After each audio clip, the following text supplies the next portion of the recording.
Bonjour et bienvenue pour les États généraux de l'investissement social en Occitanie. Je suis Claire Stride, membre du think tank Hashtag le plus important et porteuse de ce projet de montrer qu'en Occitanie aussi, on a des beaux projets à montrer. Alors, que sont les États généraux de l'investissement social? C'est un projet qui court sur une dizaine de semaines, organisé par un think tank qui s'appelle Hashtag le plus important et par le CNAM. Le think tank Hashtag le plus important a été fondé en 2017. C'est une association indépendante et qui a pour objectif en fait de produire et de partager des solutions concrètes pour relever les défis sociaux de l'économie numérique, pour développer le potentiel de chacun et rendre l'économie et la transition écologique plus inclusives. Le think tank fait des colloques, des webinaires, des tribunes, des rapports, des podcasts. On bosse beaucoup. On est une équipe de plus de 340 experts. On a à ce jour fait plus de 200 propositions de politique publique. Il y a plus de 38 projets qui sont accompagnés avec un Action Lab. Il y a énormément de choses qui sont faites au sein de ce think tank et notamment, il y avait l'envie de faire quelque chose de spécifique sur cette fameuse notion de l'investissement social. D'où ces états généraux qui se déroulent alors essentiellement, alors normalement à Paris, mais maintenant on va dire en ligne. Je crois qu'il y a eu très peu d'événements qui ont pu se faire en présentiel, avec 4 objectifs. Tout ce qui est transition écologique, numérique et inclusive, tout ce qui est redonner une place et un avenir à chacun dans la transition numérique, rendre la transition écologique plus inclusive et plus efficace et lutter contre les inégalités et l'insécurité économique. Là-dessus, on va travailler sur 4 axes pendant ces états généraux: l'investissement social et la transition écologique inclusive, l'investissement social et la transition numérique inclusive, l'investissement social et les territoires inclusifs et l'investissement social et les entreprises inclusives. Plein de colloques que vous pourrez retrouver en ligne si vous allez sur le site transitioninclusive.org. Et comme je vous le disais, moi, en tant que résidente d'Occitanie, j'avais très envie de mettre en avant les belles actions qui se font ici. Alors, ça a été très difficile de choisir qui faire intervenir pour cette table ronde. On aurait pu avoir énormément de personnes, mais je me suis dit qu'il fallait aller choisir ce qui paraissait le plus emblématique. Et donc, aujourd'hui, j'ai la chance d'avoir avec moi Valérie Miramont et Samuel pour le projet I Love Planet, Karine Deltour des équipières, Fabrice Vernet de Cyclopower Factory, Quentin Saïb de Hector le Collector et Malani Boussif de Colisi. Nous avons des partenaires qui sont là pour cet événement, donc Clotilde de La Mêlée, Cécile de la Cité de l'Impact et de la RSE et Fabienne du MEDEF. Donc on a voulu en fait avec cet événement montrer que oui, en Occitanie aussi, j'allais dire, il y a des beaux projets qui se font. L'idée, c'est surtout de passer un moment et de voir comment, en fait, aujourd'hui, on est dans cette logique d'investissement social. C'est une sémantique un peu particulière, mais l'idée, c'est vraiment de se dire comment, avec nos entreprises, comment avec nos associations, comment avec nos projets, on contribue à plus de choses positives pour la société, pour chaque personne. Nous aurions dû avoir avec nous Maxime Médard, vous l'avez vu peut-être sur nos communications, obligation d'entraînement oblige, j'allais dire. Donc, il est excusé, mais nous pourrons vous évoquer pourquoi il aurait dû être présent avec nous aujourd'hui. Et je laisse la parole de suite à Cécile qui va nous présenter son partenariat et la cité. À toi, Cécile. Bonsoir à tous, merci Claire, merci de nous avoir associés à cette initiative. C'est vrai qu'on est dans un secteur, on parle d'inclusion, de pouvoir se retrouver multi-partenaires et multi-intervenants sur ce secteur. Je pense que c'est déjà très important. Et la Cité de l'Impact et de la RSE est vraiment ravie d'être avec ce très beau panel d'acteurs du territoire sur cette question. Alors, je vais faire très vite, on est nombreux. La Cité de la RSE et de l'Impact accompagne les entreprises dans des démarches plus responsables. Donc, c'est en Occitanie un lieu, le Labo Icos, qui accueille des événements et des acteurs aussi professionnels dans le secteur, mais c'est aussi donc un accompagnement qui est digitalisé pour permettre aux entreprises de s'auto-évaluer sur leurs pratiques et de pouvoir évoluer également dans une logique de collectif et de mobilisation sur son territoire ou dans son secteur d'activité. Donc évidemment, l'inclusion par le numérique responsable, c'est des notions dont on entend énormément parler. Tout le monde est évidemment concerné dans cette période plus particulièrement. Je suis ravie de pouvoir vous écouter, vous entendre et j'espère que ça donnera lieu à aussi des démarches ensemble par la suite. Merci beaucoup, Cécile. Alors oui, hein, l'idée, c'est vraiment que voilà, chacun va avoir des petites questions. C'est vraiment un temps de parole, un temps d'échange. On est là pour voir comment chacun contribue de son côté. Effectivement, si ces échanges peuvent être inspirants, si en nous écoutant, vous avez des questions, n'hésitez pas hein, à mettre dans la case questions et réponses toutes les questions que vous posez aux intervenants. Comme ça, on pourra enrichir tout ceci. Alors, première question, on part chez Hector le collector, parce que déjà, je suis fan du nom, je trouve ça exceptionnel. Quentin, est-ce que tu veux bien nous parler d'Hector, de sa genèse et de ce que ce projet vient nourrir en fait pour ses collaborateurs et ses partenaires, s'il te plaît? Absolument. Est-ce que tout le monde, c'est bon, on m'entend bien? Parfait. Eh bien, écoute, Hector le collector, ça vient d'une problématique personnelle parce que moi, en fait, j'ai grandi avec un composteur au fond du jardin. Et en fait, quand je suis arrivé en centre-ville pour finir mes études, j'ai gardé le réflexe de tri. Mais en revanche, j'ai plus trouvé de solution pour recycler ces déchets. J'avais pas la place de mettre un compost dans mon appart. J'étais pas éligible à des composts partagés. Il y avait des listes d'attente un peu longues. Et en fait, j'ai pas trouvé une solution facile et accessible rapidement. Donc à partir de ce constat, j'ai imaginé Hector le collector. Et du coup, me suis retrouvé être le premier utilisateur de mon propre service. Alors, est-ce que tu veux bien nous expliquer en quoi consiste, alors déjà, pourquoi Hector et en quoi consiste ton projet, ton entreprise? Ouais, ça marche. Alors pourquoi Hector, pourquoi le nom Hector? Oui. Ça, en fait, c'est parce que toujours dans mon composteur de fond de jardin de famille, on a eu un rongeur ouais, une espèce de rongeur qui est venu faire son nid. Et en fait, il y a eu la question de comment on va faire pour s'en séparer. Et en fait, c'est un clin d'œil à ma petite sœur qui n'a pas voulu qu'on utilise une méthode létale pour s'en séparer. Et du coup, qui lui avait donné un nom, Hector, en se disant que si ça s'appelait Hector et qu'on lui donnait on le personnalisait, mes parents auraient moins de chances d'utiliser des pièges contre lui. Voilà. Et donc, du coup, c'est un petit clin d'œil à cette situation qui nous est arrivée et que j'ai repris pour le projet de l'entreprise. Ok, excellent. Et alors, du coup, maintenant, est-ce que tu veux bien nous expliquer ce que fait Hector aujourd'hui? Ouais, du coup, maintenant, aujourd'hui, Hector, c'est une entreprise qui propose une logistique de premier kilomètre pour la collecte des biodéchets. Donc, je vais inclure tout ce qui va être épluchures, fruits, légumes, mais au sens plus large aussi, la viande, le poisson, les coquilles, les fruits secs, le marc de café, voilà. Donc, tout ce qui est vraiment alimentaire. Et en fait, notre objectif, il est simple, c'est de mettre ces déchets dans des filières de valorisation qui sont dites écologiquement adaptées. En fait, ce qui n'est pas du tout le cas actuellement avec les filières d'incinération, comme on a sur Toulouse, ou dans d'autres régions qui sont d'enfouissement. Pour la simple et bonne raison que ces déchets sont principalement composés d'eau.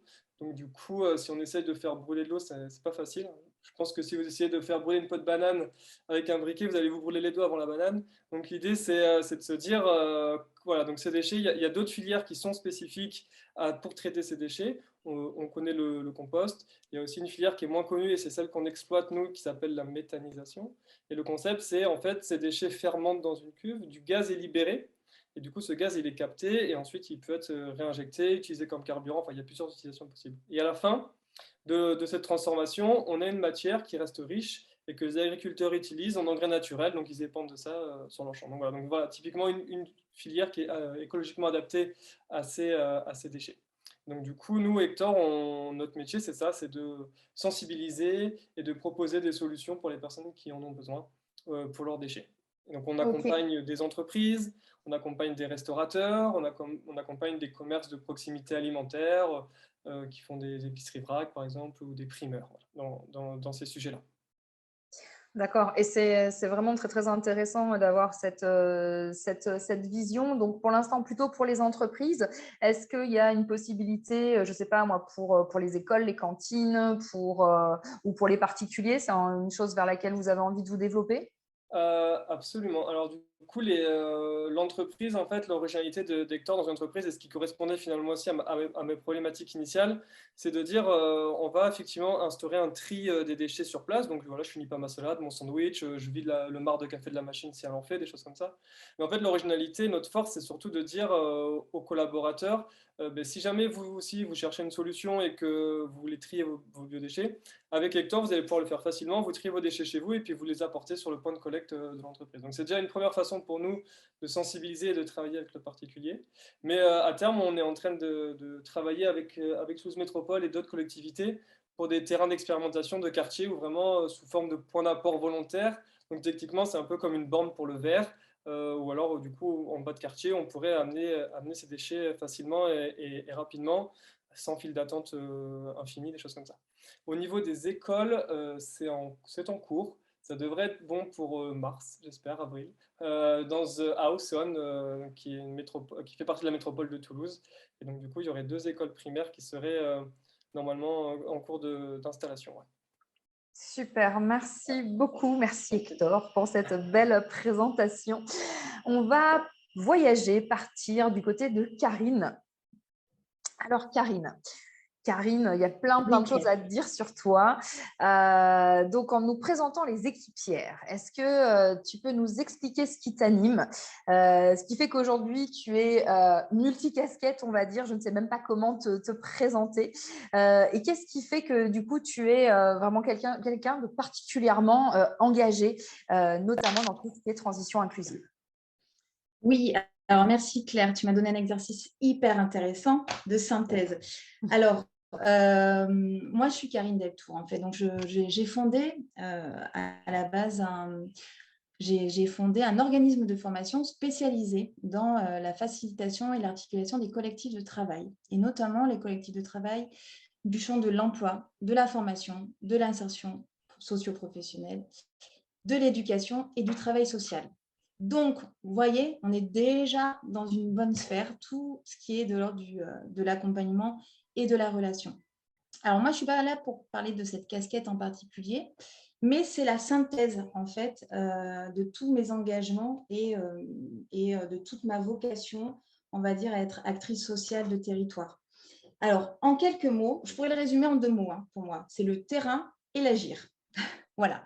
Une fois qu'on a dit ça, moi, j'ai toujours, en fait, ça fait 20 ans que je travaille sur les quartiers, des quartiers prioritaires où je suis venue, en fait, en travail très, très collaboratif, à implanter des structures, qu'elles soient mobiles ou durables, des structures assez alternatives. Je prends un exemple très concret, un théâtre de poche dans des quartiers prioritaires. On est allé amener du théâtre dans les Corbières pour redynamiser les territoires ruraux. On a implanté des friches industrielles pour mettre l'art au service des bénéficiaires de territoires qui n'ont pas forcément l'habitude ou l'accès à la culture favorisée.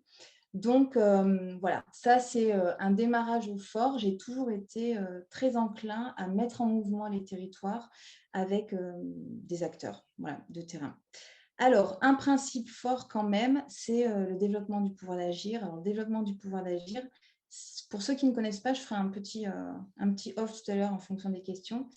Mais c'est une approche en fait qui travaille sur la dynamique des collectifs et des individus. Et donc, de ce fondement-là, moi, j'ai développé, on va dire, une multipotentialité. Claire, ça va te parler. C'est-à-dire que je suis partie sur plusieurs territoires, donc je suis assez militante du point de vue associatif. Donc, je suis présidente du Centième Singe, relais territorial pour 100 000 entrepreneurs. Et avec la crise du Covid, il y a eu une sorte de volonté forte de mettre en œuvre en fait, des actions un peu plus ciblées sur les femmes. Oui, au passage, j'ai oublié de dire, je suis administratrice d'OLF 31. De ces engagements, j'ai eu envie, enfin, on a eu envie de créer l'association des équipières. Alors, l'association des équipières, en fait, c'est simple, c'est 6 femmes au préalable, toutes issues de plein de champs différents, de l'insertion, du travail social, du juridique, toutes dans des structures plutôt publiques, dans du SPE, dans du SPRO, donc je traduis service public de l'emploi, service public régional de l'orientation. Et en fait, on a eu envie de créer un espace, un lieu intermédiaire, où on vienne mettre en expérimentation et en action déjà différents niveaux d'expertise et de mutualiser nos expertises pour créer des actions très alternatives.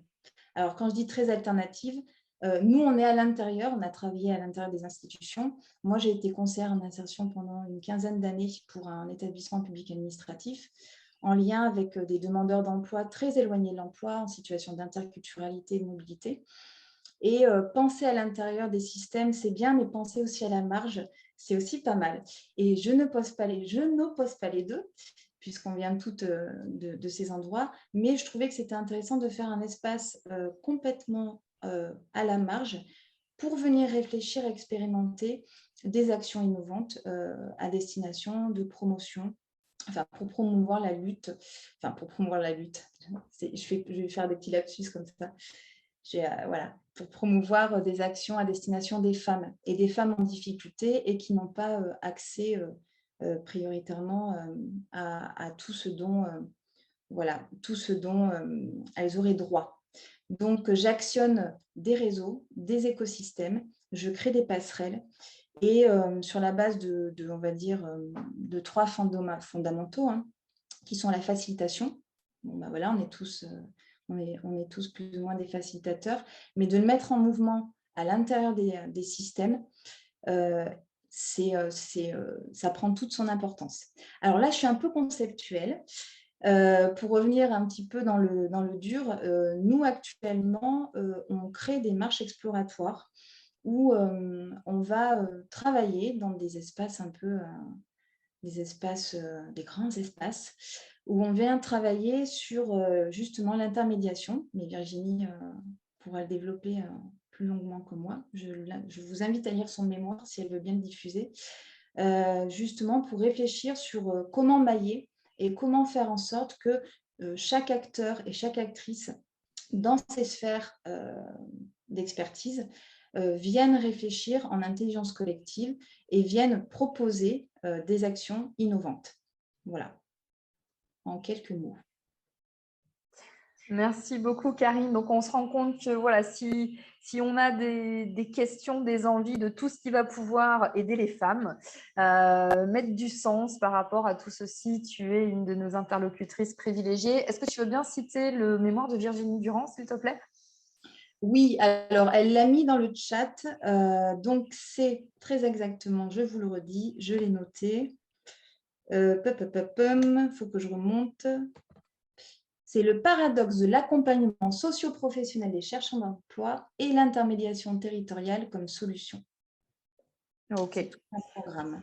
Voilà, on remettra la référence en dessous de la vidéo pour ceux qui nous regarderont en replay. Merci beaucoup pour cette présentation qui donne envie de t'écouter encore plus longtemps et surtout de savoir comment on peut t'aider et s'engager à tes côtés. C'est ce qui me plaît dans ce type d'événement, c'est qu'à chaque fois, voilà, vous allez vous en rendre compte quand vous allez écouter chaque interlocuteur, vous allez plus savoir avec qui vous allez avoir envie de travailler.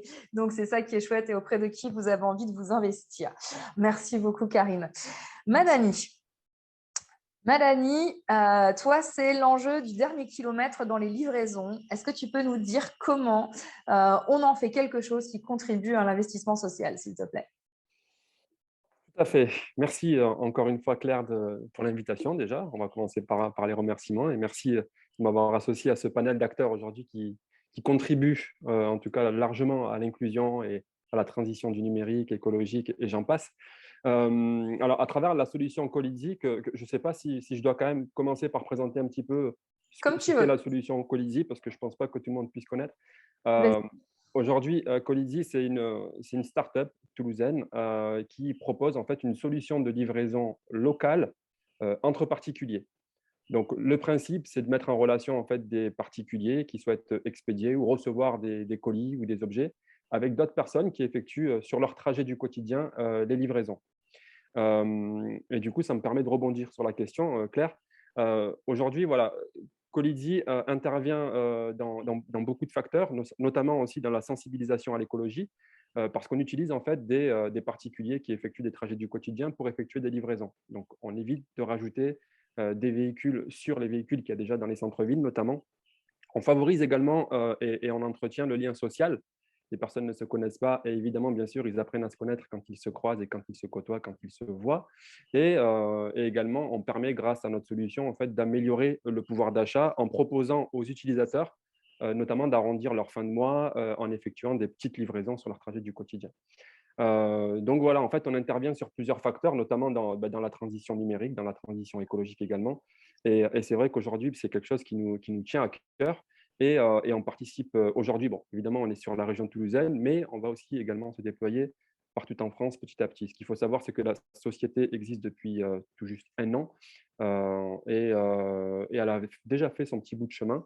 Donc on répond à pas mal d'enjeux dans cette thématique-là. Et est-ce que tu peux nous expliquer comment tu en es arrivé justement à t'intéresser à ce projet-là, à cette logique des derniers kilomètres? Alors, on Ouais. sait qu'il y a plein de, comment dire, il y a des grosses boîtes internationales dont nous tairons le nom, Bien sûr. pour qui c'est un vrai business. Vas-y, peux-tu nous expliquer cette genèse? Ouais, alors déjà, bon, c'est vrai que par rapport aux grandes boîtes qui existent, et pas que d'ailleurs, il y a aussi des petites boîtes aussi qui proposent des solutions de livraison. Elles sont essentiellement axées en fait sur ce qu'on appelle de l'express ou de la livraison en fait. Enfin, c'est de la livraison classique traditionnelle. Moi, j'interviens sur le dernier kilomètre. C'est une solution en fait complémentaire à ce qui existe déjà. Donc, je viens pas du tout concurrencer ce qui existe. Il faut le savoir et il faut le souligner. Comment m'est venue l'idée en fait? Eh ben, justement, ça rejoint un petit peu ce qu'on disait, c'est que je travaillais moi-même en tant que livreur et j'ai été confronté à beaucoup de problématiques, notamment aux problèmes de livraison. Alors, et en plus, là, on parle beaucoup, justement, c'est un sujet actuel, tout ce qui est ZFE, donc on essaie de limiter un petit peu l'impact écologique, notamment dans les centres-villes. Et j'étais confronté à plusieurs reprises, en fait, en tant que livreur, à ne pas pouvoir accéder à certaines rues du centre-ville parce que ben, il y avait parfois des journées où les véhicules étaient interdits aux camions. Donc, on était confronté à cette problématique. Donc, je devais me garer en bout de rue et je devais faire tout le trajet, parfois 1 kilomètre avec des colis à bras-le-corps. Et je le faisais. Donc, je me suis dit, il va falloir quand même penser à des solutions. On peut pas continuer à travailler dans ces conditions-là. Et je voyais en fait autour de moi qu'il y avait plein de personnes qui étaient là, les bras vides en fait. Et je me suis dit, ça peut être intéressant aussi de les faire contribuer et en même temps de les sensibiliser quelque part aussi à à cet élan écologique. Donc, non seulement ça leur permettra d'arrondir leur fin de mois, pourquoi pas, mais aussi de les sensibiliser à l'écologie parce qu'ils participent eux aussi, donc en devenant acteurs du coup et non plus spectateurs, parce que aujourd'hui, dans la société, on nous demande d'être acteurs et pas forcément spectateurs et pas forcément acteurs. Et là, ben, avec Colisée, justement, ça nous permet de rendre acteurs tous les particuliers qui habitent les centres-villes à participer justement à la livraison de ce petit dernier kilomètre, qui est aujourd'hui une grosse problématique dans le secteur de la livraison. Donc voilà en gros comment m'est venue l'idée, entre guillemets. Ouais, super. Et ben, de toute façon, on le voit, hein, ça vient, comment dire, on sent, on se sait que dans les projets comme ça qui font sens, il y a toujours un vécu derrière, alors que ce soit Complètement. un petit rongeur au fond d'un jardin ou que ce soit effectivement toi qui as décidé d'arrêter ta musculation naturelle. Ce que tu disais tout à l'heure, c'est cette notion de lien social. Est-ce que tu peux nous dire comment ça se passe aujourd'hui? Qui sont les personnes qui travaillent pour toi, qui font ces fameux derniers kilomètres? Et qu'est-ce que, au-delà de l'impact financier, qu'est-ce que socialement ça leur apporte en fait? Disons qu'aujourd'hui, il y a énormément de personnes en fait c'est-à-dire qu'aujourd'hui, quand on se fait livrer un colis, d'une manière générale, on va se faire livrer par un livreur qui est très souvent d'ailleurs pressé pour la plupart du temps et à juste titre, hein, il a toute une tournée en fait de colis à effectuer, de livraisons à effectuer. Donc, on ne prend pas le temps d'échanger, de discuter. Alors que là, concrètement, en fait, justement, de pouvoir proposer une solution de livraison locale, et j'insiste bien sur le terme local, ça permet déjà de connaître son voisin qu'on ne connaît pas forcément. Alors, le voisin passe par un endroit, qui, par hasard, en fait, il se trouve qu'à cet endroit-là, il y a un colis qui doit être expédié pour venir justement chez moi. Ce voisin-là, je ne le connais pas, mais là, en fait, il décide, ce voisin, de récupérer le colis et de le livrer à mon domicile. Ça va créer du lien social. Pourquoi? Parce que déjà, on ne se connaissait pas avant qu'il effectue la livraison. Ça va nous permettre de nous connaître et de savoir justement, ben voilà, tu fais quoi dans la vie? Il peut y avoir des échanges justement qui se font. Tu habites où? Et justement, sur toute la période test de Colidi, donc depuis l'année dernière, j'ai été confronté à plusieurs problématiques, notamment à cause du Covid, parce que justement pendant la première période de confinement qu'on a tous connue, où il y avait justement énormément une grosse pénurie de gel hydroalcoolique, de pas mal de choses, en fait, de gants. Donc, il y avait le personnel médical qui était en manque justement de matériel médical, et il y avait des particuliers qui, chez eux, avaient des stocks. Et moi, je me suis mis en intermédiaire, en fait, pour effectuer les mises en relation. Et ce qui s'est passé, c'est que ça a créé vraiment des connexions. Et il y a beaucoup de personnes aujourd'hui qui se connaissent grâce, entre guillemets, à la solution que j'ai proposée. Donc, ça a vraiment créé du lien social.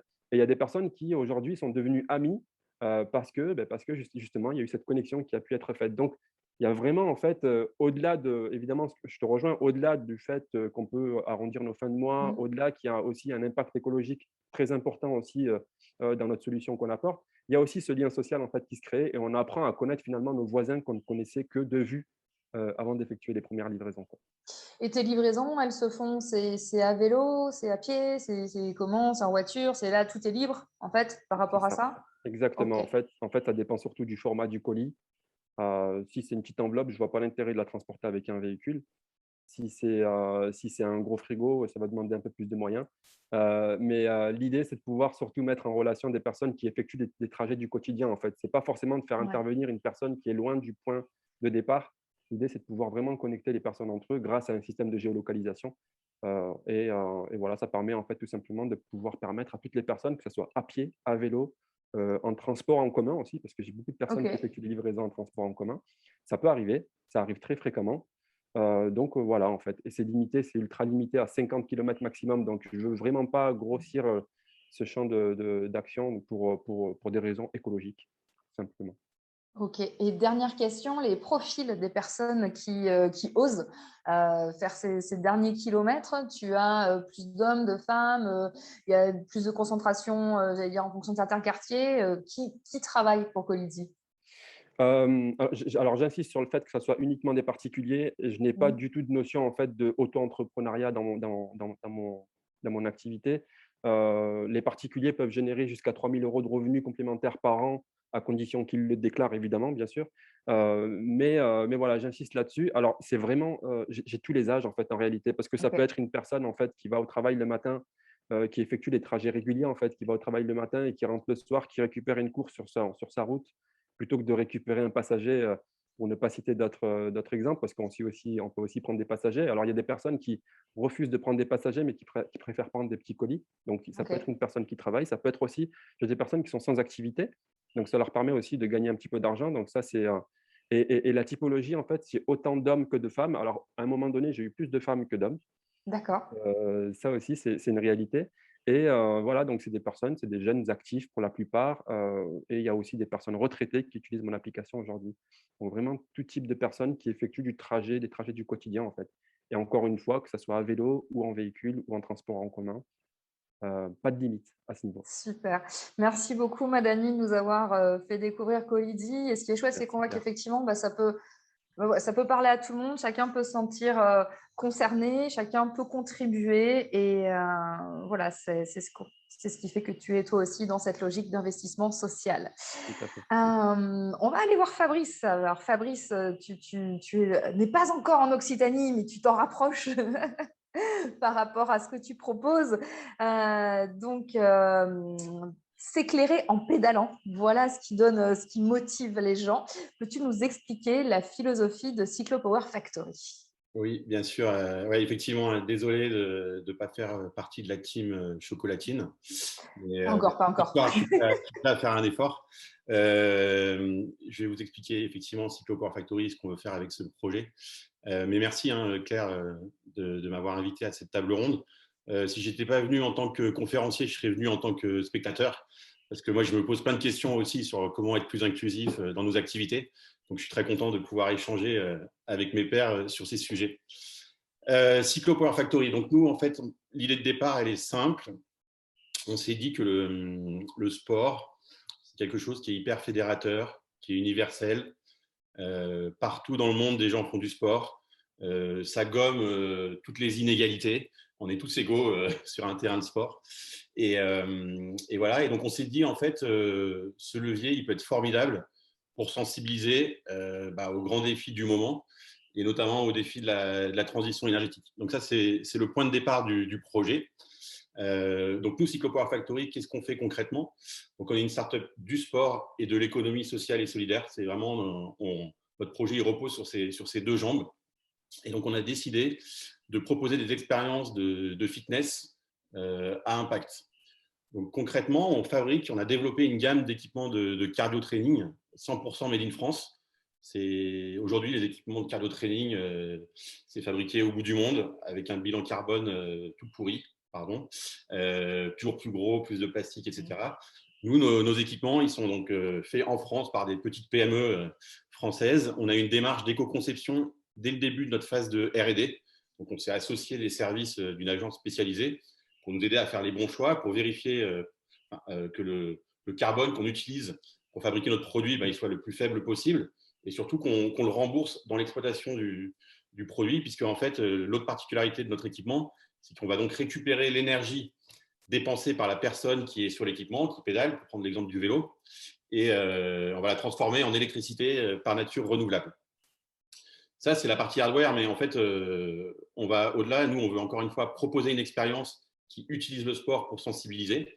Et donc, on a une application qui est connectée avec l'équipement où vous pouvez suivre votre performance, vos données de sport, votre vitesse, les kilomètres parcourus, etc., mais également vos données énergétiques et environnementales. Et surtout, vous pouvez interagir avec la communauté des éco-sportifs qu'on veut créer sur des défis énergétiques. Donc ça, comment ça marche en fait? Vous pouvez, à travers l'expérience qu'on propose, participer à des défis énergétiques de compensation de l'empreinte énergétique d'usage du quotidien. Toute la journée, à partir du moment où on se lève, les gestes, les actions qu'on a, elles ont une empreinte énergétique. Sauf qu'on n'a pas vraiment conscience de cette empreinte. Et donc, nous, à travers l'expérience qu'on propose, on peut, par exemple, compenser l'énergie utilisée par le moteur électrique d'un ascenseur. Quand vous prenez un ascenseur pour monter 3 étages, je vous donne une équivalence. 3 étages en ascenseur, c'est une demi-heure de vélo.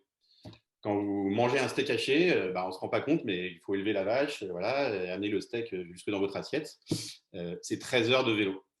Et donc, comme ça, avec ces équivalences, on aide à la prise de conscience. On le fait de façon pas du tout moralisatrice. Vous faites du sport, c'est cool.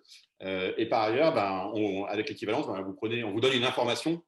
Vous en faites ce que vous voulez, mais voilà, la sensibilisation, c'est la première étape avant le passage à l'action. Et on le fait de façon ludique. On peut inviter ses amis à faire un défi énergétique. Quand on est connecté, on peut inviter quelqu'un qui est à Toulouse et quelqu'un qui est à Paris et ensemble faire un défi énergétique. On a toute une expérience de gamification pour inciter à l'activité, parce que nous, notre enjeu, c'est que la communauté elle soit la plus grande possible et que les gens viennent souvent pédaler et fassent le plus de défis énergétiques pour pouvoir justement être le plus grand nombre sensibilisé. Donc voilà notre projet. Donc on a un impact environnemental par l'expérience qu'on propose, à la fois sur l'amélioration d'un existant en termes de matériel, sur le fait que ces appareils ils produisent de l'énergie plutôt qu'ils n'en consomment, et sur toute cette expérience de sensibilisation de nos utilisateurs. Mais on a voulu aussi avoir un impact social. Moi, depuis que la loi sur l'ESS est sortie, je m'intéresse à ces sujets, et puis ça vient en écho à des valeurs personnelles. En gros, on peut faire du business, c'est pas sale, mais on peut le faire de manière éthique. Et pour moi, c'est un peu le sens que je donne à l'économie sociale et solidaire. Après, on peut très bien faire du business de manière éthique sans être une structure de l'ESS. Mais donc voilà, donc nous, on a voulu aussi avoir un impact social. Et l'impact social, il est en fait sur notre activité. Nous, on propose à nos clients, c'est plutôt des entreprises, des clubs de fitness, donc du B2B. On leur propose en fonction des volumes, des quantités d'énergie produites, faire des équivalences, de soutenir des associations qui luttent contre la précarité énergétique. On est sur le thème de l'énergie, donc nous, notre impact social, par cohérence, parce que la précarité énergétique, c'est un vrai sujet qui a plein de conséquences, on propose de reverser, en fonction des seuils atteints, une partie du gain qu'ils ont sur leur facture, et même au-delà, à nos partenaires associatifs. Et nous, en tant que structure de l'ESS, on reverse aussi un pourcentage de notre chiffre d'affaires à ces partenaires. Donc voilà, nous, on a voulu, en quelque sorte, inventer le fitness utile. C'est utile pour sa santé de faire du sport, là, on n'a rien inventé, mais on rajoute de l'utilité environnementale, on rajoute de l'utilité sociale. Et voilà. Et après, l'utilité sociale, on la veut aussi au-delà de notre activité, dans notre organisation, dans notre gouvernance, dans nos recrutements, dans le choix de nos fournisseurs. Et voilà. On a des ambitions là-dessus. Alors, on n'arrive pas toujours à atteindre nos ambitions, mais aussi parce qu'on est une start-up, qu'on est encore petit, et voilà, et que ça prend du temps. Mais voilà, on pourra y revenir. Et moi, ça m'intéresse de discuter avec les autres conférenciers et aussi les spectateurs s'ils ont des choses à dire là-dessus. Voilà, nous, par exemple, pour le recrutement, on veut être hyper inclusif, avoir la parité, aller chercher des profils éloignés de l'emploi. Aujourd'hui, on est 6, on est 5 mecs blancs. Voilà, et ça m'embête. Mais pourtant, on essaye d'aller sur des réseaux pour aller recruter. Juste, pour le moment, on n'a pas encore réussi. On garde évidemment cet objectif en tête et voilà, et on espère qu'au fur et à mesure, si on grandit, de pouvoir rectifier ça. Mais c'est pas simple en fait de mettre en accord ses ambitions et puis il y a des principes de réalité, quoi. Voilà. Tu soulèves quelque chose d'extrêmement important. Merci beaucoup pour ta présentation. C'est vrai qu'entre ce qu'on a envie de faire, la façon dont on veut le faire, là où on veut arriver, on se rend compte qu'à chaque fois, il y a plein de différences. On peut être plein de bonne volonté, essayer de se dire oui, mais non, on va faire ça comme ça. Ce n'est pas toujours forcément évident. Et ce dont on se rend compte, c'est qu'on fait avec qui on est, avec notre réseau, et que sortir de notre réseau premier, j'allais dire, c'est pas forcément facile. Si tu ne fais pas des partenariats avec des associations, si tu ne fais pas des événements comme celui-ci, donc toute personne qui va voir cette vidéo pourra te contacter après pour te mettre en contact avec d'autres personnes. Il y a peut-être même déjà des connexions à faire entre vous ici. Mais c'est vrai que voilà, dans cet engagement que vous avez tous, effectivement, c'est une vraie question de se dire comment vous arrivez à être à la hauteur de vos ambitions et à vous sentir…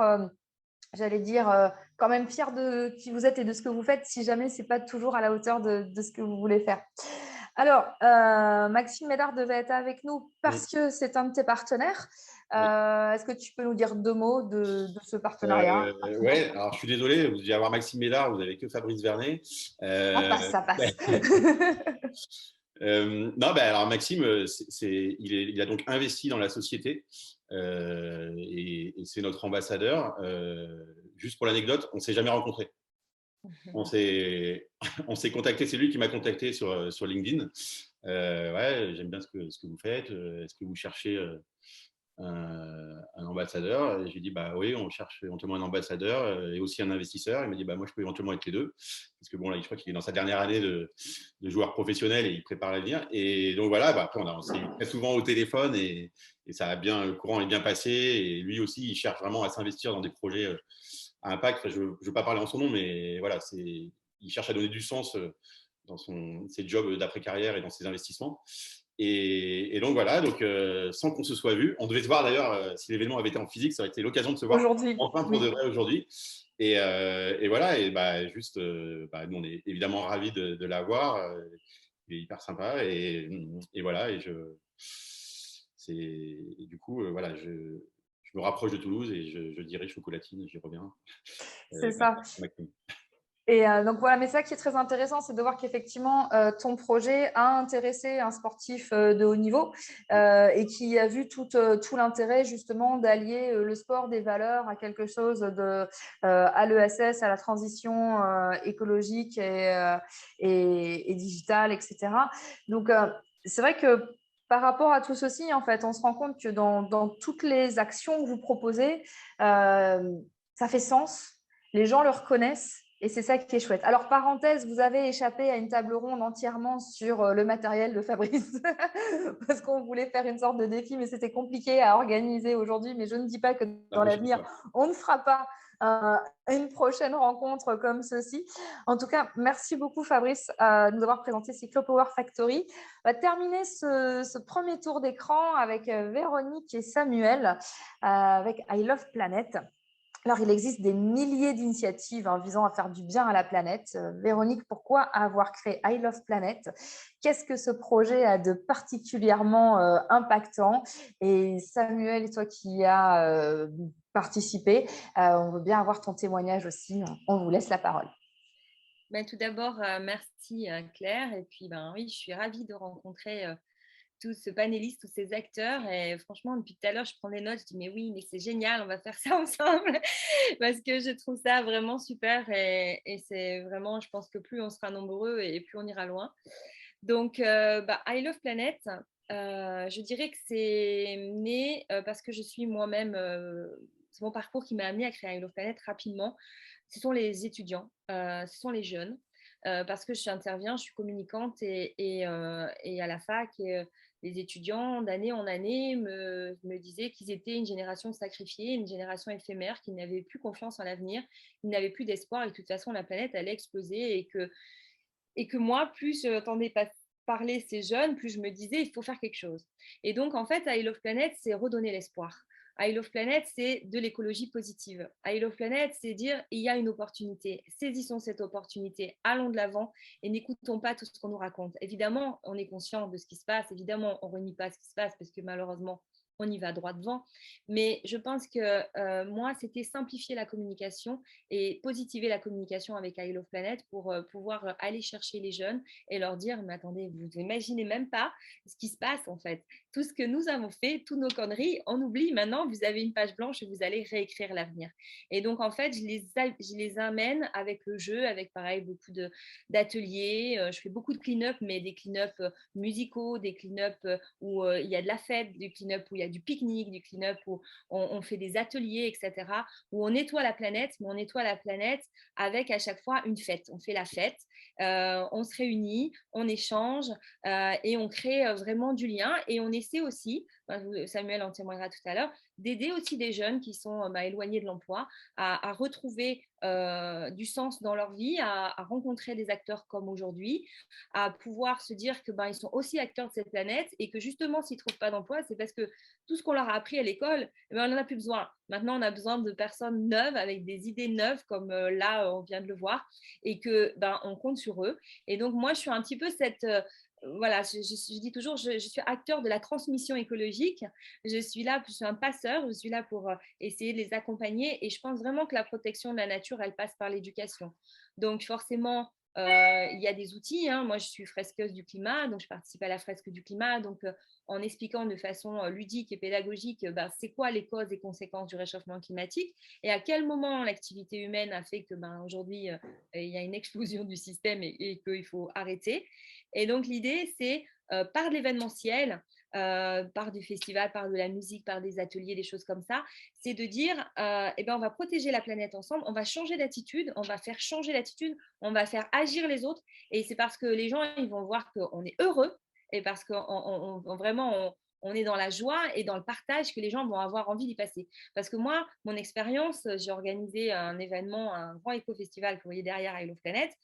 Je me suis rendu compte que le mot écologie, ça faisait chier beaucoup de monde. Excusez-moi de parler comme ça, mais vulgairement, c'est la vérité. Et donc, je me suis dit, purée, mais j'ai pris une claque parce que je me suis dit, mais c'est quoi?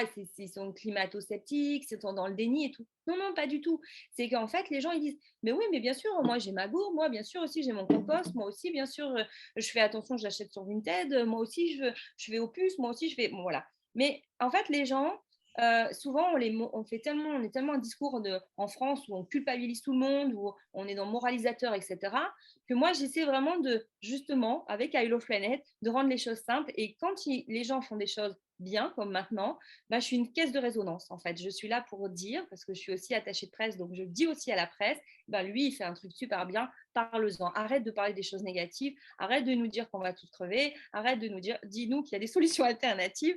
Et I Love Planet est là pour le dire haut et fort. Voilà, c'est ça, I Love Planet. Je pense que tu ne pouvais pas le dire mieux que ça qu'avec le cœur. Tu vois. Merci beaucoup, Véronique. Samuel, écoute, oui. Tu as expérimenté I Love Planet. Est-ce que tu peux nous raconter ce que tu as vécu? Alors, je pense que je ne pourrais pas le résumer mieux que Véronique. Alors moi, j'ai été introduit à I Love Planet par le biais d'une association qui s'appelle Coraline, qui exerce un petit peu ce que, si j'ai bien compris, ce que vous faisiez avant, Karine, donc l'accompagnement dans la recherche d'emploi. Et on m'a proposé d'être bénévole pour un festival, donc je me suis dit, pourquoi pas. Et on m'a dit éco-festival. Je me suis dit, ah, ok. Donc tout de suite, je me suis dit, donc, moralisation, culpabilisation, c'est un peu une certaine toxicité dans l'air. Et puis, je me suis renseigné, je suis allé voir la page internet du festival en question, et puis j'ai vu que c'était totalement l'inverse, que c'était incitatif, participatif, il n'y avait rien de forcé, c'était au contraire des propositions de nouvelles façons de voir l'écologie, de concevoir l'écologie et d'adopter de nouvelles habitudes, une nouvelle responsabilité vis-à-vis de l'environnement et de la question d'écologie. Et le festival s'est déroulé exactement de cette manière, donc avec des intervenants qui agissent dans l'écologie avec cet état d'esprit. Vouloir partager de nouvelles façons de faire les choses. Et c'était globalement une très bonne ambiance sur les 2-3 jours qu'on a passé tous ensemble. Et je pense que tout le monde a appris un petit peu comment changer pour le meilleur. Alors, l'idée aussi de Claire de la présence de Samuel, c'était parce qu'on est allé voir Coraline à Hello Planet en disant bah, il y a des jeunes qui sont éloignés de l'emploi et il y a des jeunes, parce que Coraline s'occupe beaucoup des jeunes en quartier prioritaire. Et donc, je vais te parler d'hypersensibilité, tu vas comprendre de quoi je veux parler, Claire. Et donc, en fait, j'ai rencontré un vivier d'hypersensibles chez Coraline. Et donc, on a passé du temps ensemble, hein, on a fait plein de choses ensemble, on a ramassé des déchets ensemble, on a nettoyé, on a pique-niqué, on a fait plein de choses. Et en fait, l'idée, c'était, comme j'ai pu le faire avec vous, c'était de transmettre ma passion. Et de leur dire que je sais qu'ils sont passionnés parce que souvent ils aiment la nature, parce qu'ils ont envie de se sentir utiles. Et en fait, c'est ce qui s'est passé parce qu'on a créé une Green Team. Donc Samuel fait partie de la Green Team. Et vous voyez, je vais vous dire quelque chose parce qu'il m'a confié ça tout à l'heure. Il s'est tellement investi sur I Love Planet qu'il s'est fait une entorse et qu'il n'a rien dit. Il a travaillé jusqu'à la fin, tellement il a marché sur le festival, le pauvre. Donc vous voyez un peu l'investissement. Voilà. Il n'avait pas de vélo, donc voilà, peut-être qu'il aurait fallu qu'il... Ouais, mais c'est vraiment ce qui prouve, et merci beaucoup pour ce partage, et merci Samuel pour ton apport, que pour toi ça faisait sens en fait, et que tu étais prêt à te dépasser pour quelque chose. Et effectivement, quand on est éloigné de l'emploi ou qu'on ne sait plus trop où on va, etc., réussir à trouver une asso comme ça ou un projet dans lequel on s'investit jusqu'à l'entorse, ça montre qu'effectivement, tu es au service de quelque chose de plus grand que toi. Et je crois que c'est vraiment ce qu'on porte tous ici aujourd'hui. En tout cas, c'est un vrai bonheur d'écouter chacun des projets. J'aimerais en avoir 50 de plus à présenter. Mais là, on a fait le tour de tous les panélistes. Merci infiniment, Véronique et Samuel. Je vais aller maintenant vers Fabienne. Fabienne, partenaire avec le MEDEF pour cet événement. À toi l'honneur, Fabienne. Mais moi, je suis ravie, donc bonjour à toutes et à tous, de vous rejoindre, d'être partenaire de cet événement, parce qu'il était important pour le MEDEF qu'on soit partie prenante. Effectivement, le MEDEF, ça fait plus d'une vingtaine d'années qu'on s'interroge et qu'on mène des actions. C'est vrai qu'on nous entend beaucoup plus maintenant, j'ai envie de dire. Depuis Laurence Parisot, où ça a commencé un peu à bouger les lignes, il y a 20 ans, le MEDEF, on disait « Oh là là, c'est quoi le patronat? Ils sont bizarres, ces gens, ils ne nous concernent pas, etc. » Alors que moi, il y a 20 ans, sur le territoire, on a fait le pari avec un élu qui s'appelle Daniel Thébault, donc je préfère le citer parce que c'était quand même un sacré challenge. Hein. C'est un ancien président de CJD, de Centre de jeunes dirigeants, en disant comment on peut rapprocher le monde économique des gens qui sont en difficulté. Et nous, on avait déjà inventé, avant Emmanuel Macron, si je peux me permettre, de traverser la route pour trouver du boulot. Donc, puisque nous, le MEDEF, il est situé dans un quartier prioritaire de la politique de la ville, en Palo, à Toulouse. Et on a fait le pari tous les deux de dire, on va aller les chercher, les jeunes qui sont de l'autre côté. Donc, c'est moi qui ai traversé la route, en fait, pour aller les chercher. Et on a commencé comme ça à leur dire, voilà, nous, on a du boulot. comment on peut faire pour se rencontrer ensemble. Donc, on a travaillé avec les collèges de l'éducation prioritaire pour aller voir les gamins de 3e en leur disant, là, toi, tu veux faire ça, mais bon, nous, on va te proposer le fait que tu puisses réussir autre chose, ouvrir tes yeux, créer ton entreprise, faire des challenges, avoir des meilleurs choix d'orientation, parce qu'on s'est rendu compte que ces gamins dans les collèges de l'éducation prioritaire, déjà quand vous entendez éducation prioritaire, moi, ça me fait peur. Voilà. Je me dis, c'est quoi ça? L'éducation, la laïcité, c'est pas pour tout le monde. Il y a un truc, enfin, je sais pas, où j'ai pas tout compris. Donc, ça veut dire qu'on met des enfants qui sont dans un quartier, dans un collège spécifique. Why not? C'est quoi ça? Et ces gamins-là, eh bien, du coup, qui leur amènent le fait qu'ils peuvent faire des choix extraordinaires parce qu'ils ont plein de talents. Ben, nous, on a fait le pari de dire, eh ben, on y va avec des dirigeants et des dirigeantes qui leur ressemblent. Et on va leur montrer que c'est possible. Moi, j'ai emmené un gars qui est le directeur de Berger-Levrault, qui est né dans les quartiers nord à Marseille, et qui leur a dit, ben, regarde, moi, je te ressemble, regarde ce que je fais aujourd'hui dans ma boîte. Et ça nous a amené à dire, eh ben, voilà, on a ouvert les yeux de ces gamins, on a pris des contacts avec ces jeunes, on leur a proposé du boulot, ils ont matché avec nous. Et en fait, on est sorti du système, donc je rejoins Karine, on est sorti de ce système de l'insertion parce qu'on a fait de la rencontre en B2B. C'est-à-dire, on lui a dit, ben voilà, nous on propose de voir une boîte, elle a ce job, si ça te plaît, tu rentres. Si ça ne te plaît pas, ce n'est pas grave, on te proposera autre chose. Et le bouche à oreille a fait que 10 ans après, on a créé une plateforme emploi entreprise en plein quartier où on a décidé de faire le pari, de faire un guichet unique en disant, puisqu'on a été les chercher, ben maintenant, nous, on va y aller. C'est-à-dire, on va être présent et on va leur dire, dans cet endroit, tu pousses la porte, on te file un boulot. C'est ce qu'on a fait depuis 10 ans. Ça s'appelle la plateforme emploi entreprise. On est plusieurs acteurs dedans, donc des agilités collectives, on en a créé. On a un organisme d'insertion qui s'occupe des publics, qui s'appelle l'UCRM. On a nos quartiers du talent qui s'occupent des jeunes diplômés, ce qu'on appelle les NEET, ni en emploi, ni en formation, ni au travail, voilà, enfin, etc., au chômage en tout cas. Et on leur a dit, tu pousses la porte, nous on trouve un job. Voilà. Et c'est de la rencontre. Aujourd'hui, il y a 5 ans, j'ai rencontré un zèbre qui s'appelle Moussa Camara. Et je lui ai dit, dis donc, ce que tu fais à Paris, viens le faire à Toulouse. Et avec Madani, voilà, on a monté les déterminés, on a créé l'entrepreneuriat pour mettre en lumière les gens des quartiers qui montent des business. Donc, je rejoins Fabrice quand tu dis on peut faire de l'économie sociale et solidaire en faisant du business. Ben oui, banco, au contraire. Je crois que plus on va créer de la valeur, plus on crée de la richesse, plus on crée du lien social. Donc, moi, je suis convaincue qu'au MEDEF, moi, j'ai des entrepreneurs engagés, des entrepreneuses engagées.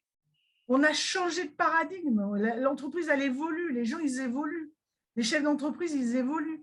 Aujourd'hui, tout le monde dit, mais la société, c'est un ensemble. L'entreprise, c'est une société, déjà, composée d'individus complètement différents. Et plus ils sont différents, plus ça booste la boîte. Donc, notre objectif à nous, MEDEF, c'est bien de rassembler tous les mondes. Et aujourd'hui, on est plutôt fédérateur. C'est pour ça qu'on est là aujourd'hui, hein. Qu'on travaille autour de l'économie sociale et solidaire, qu'on travaille avec l'insertion, qu'on travaille avec les missions locales, qu'on va travailler avec les déterminés pour montrer justement que c'est bien un tout et qui fait qu'aujourd'hui, que l'entreprise, elle n'est pas en dehors de la société. Donc, quand on parle de transition écologique, où l'entreprise elle a un impact fort, parce qu'on sait que l'entreprise, elle pollue, on le sait, ça fait très longtemps, et on est là en train de se dire, bah, attends, on a pris conscience des choses, on prend conscience, donc on est en train de travailler tous ensemble pour réduire tout ça.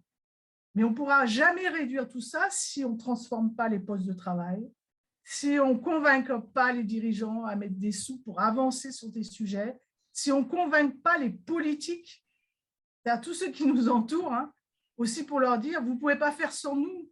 Je vous donne un exemple, on est en train de travailler sur la zone franche, ici à faible émission de carbone. On va dire. Si on n'a pas un dialogue avec les politiques, comment demain on va pouvoir avoir des collaborateurs qui vont pouvoir changer de véhicule, ça va être compliqué déjà, parce que bientôt ils ne pourront plus rentrer à Toulouse pour aller travailler. Voilà. Ça, c'est bien en cela aujourd'hui tout cet intérêt inclusif, on ne peut pas être chacun du côté de la rive, ce n'est pas possible. Il faut faire un ensemble, il faut qu'on puisse se parler, il faut qu'on puisse se confronter, il faut qu'on puisse échanger pour co-construire, pour que demain, ce qu'on est en train de laisser à nos enfants, pour certains, en tout cas laisser à des jeunes qui sont en train de nous dire mais vous êtes des zombies, des has-beens, vous nous laissez une planète pourrie, on n'aura plus de boulot, on n'a plus d'avenir. Ben non, c'est de leur redonner du sens. Il faut leur dire tout est possible et on peut refaire autrement. Voilà ce que j'en dirais. Et je pense qu'on a commencé à se rendre... Voilà, Claire, elle a tissé une toile là. Et ben, chaque petite araignée, là, on va pouvoir se revoir. Ceux qui sont derrière l'écran, loin, eh bien, vous pourrez nous contacter parce que plus on sera nombreux, plus on va avancer. Merci Fabienne. Alors vous voyez, ce qui nous anime en Occitanie, j'allais dire, c'est la passion, véritablement. Vous l'avez entendu chez chacun et chacune. Fabrice, je pense que pour ton recrutement, tu peux vraiment te connecter à Fabienne. Merci beaucoup. C'est ce qui fait sens aussi. Alors effectivement, je n'étais pas prête à me faire traiter d'araignée aujourd'hui, mais, mais j'aime bien l'image effectivement de tous les liens qu'on tisse ensemble et c'est ce qui fait vraiment que ce type d'échange est très, très riche. Alors, deuxième partie de cette table ronde. Merci d'être ici, d'être derrière votre écran ou de nous voir en replay pour ceux qui nous verront plus tard. Bien évidemment, il y aura un temps de questions-réponses si vous le souhaitez. Donc, j'ai vu que ça commençait à être alimenté ici. Et vous, intervenants, vous pourrez bien sûr vous poser des questions parce que je vous ai vu réagir quand chacun parlait. Donc, voilà, vous pourrez aussi vous poser des questions. Je vais m'adresser à Quentin et Karine. On voit avec toutes ces magnifiques initiatives en fait une autre façon d'envisager l'entrepreneuriat et l'engagement. Je vous l'évoquais, la volonté de ces états généraux, c'est vraiment de mettre l'accent sur la notion d'investissement social qui nous semble être la clé, en fait, j'allais dire, de la réconciliation entre le modèle social, la compétitivité économique, la transition écologique et la cohésion territoriale. Selon vous, aujourd'hui, comment permettre à toujours plus de personnes de monter en compétences, de monter en capacité, d'améliorer l'employabilité, notamment dans le secteur de l'ESS? Qui se lance en premier, Karine ou Quentin, comme vous le souhaitez? Karine, tu as dégainé en premier. Vas-y. Alors, juste avant de répondre, j'ai une solution déjà pour Fabrice. Donc, ils sont 5 hommes, nous sommes 6 femmes. Donc, la parité peut se mettre en place. Ils sont blancs, on est en interculturalité, en multiculturalité. Voilà. Donc, c'était pour illustrer un peu l'intelligence collective. Et je vais un peu poursuivre sur Fabienne. Parce qu'en fait, moi, très clairement, en premier lieu, pour soutenir ça, il y a vraiment le principe de soutenabilité des politiques publiques, des acteurs institutionnels. Voilà. Pour moi, le maillage territorial, les acteurs de l'ESS qui sont, bon, plus maintenant, hein, parce que je crois qu'on ne peut même plus les positionner à la marge. Hein, ça fait 20 ans, 30 ans que les structures ESS travaillent sur des solutions très innovantes, qu'ils ont eu le temps d'expérimenter, qu'ils ont eu le temps d'évaluer et de voir qu'en fait, c'était des fonctionnements qui... c'était en fonction, en fait, hein, ça fonctionnait très bien. Donc, je pense que le premier principe pour soutenir la montée en compétences, c'est déjà ce maillage-là et d'être soutenu par les politiques publiques. Ça ne passera pas de toute façon par ça. Alors après, en termes de solutions, eh bien, par exemple, bon, là, je vais citer... c'est la multicasquette qui fait que, mais par exemple, le Centième Singe vient de créer sa SCIC, Société coopérative d'intérêt collectif, et du coup, qui intègre en fait différents collèges et différentes parties prenantes. Et dans ces parties prenantes, il y a les institutions. Voilà. Et donc ça, c'est une vraie opportunité de se mettre avec, a priori, des intérêts divergents, parce que on parle de convergence, mais on peut avoir des intérêts divergents, des visions différentes, et en même temps, comme tu le disais, Claire, d'avoir un projet qui nous dépasse et qu'on choisit. Et ça, cet avantage-là, dans des formes juridiques nouvelles, enfin, qui sont pas si nouvelles que ça, mais en tout cas, là, c'est en train de se propulser, les scopes, les SCIC, c'est une façon de repenser, de revitaliser les territoires en mettant en place le politique, le citoyen, les bénéficiaires. Et alors après, moi, de mon point de vue, c'est de partir sur les besoins du territoire. Voilà, Fabienne qui traverse la route, c'est exactement ce concept-là. On va au plus près des besoins. Donc ça, c'est pour moi le premier principe, la soutenabilité. Et puis, bien évidemment, quand j'ai travaillé le sujet, j'en ai noté un deuxième. Ouais, le deuxième, c'était pour moi le regroupement des acteurs.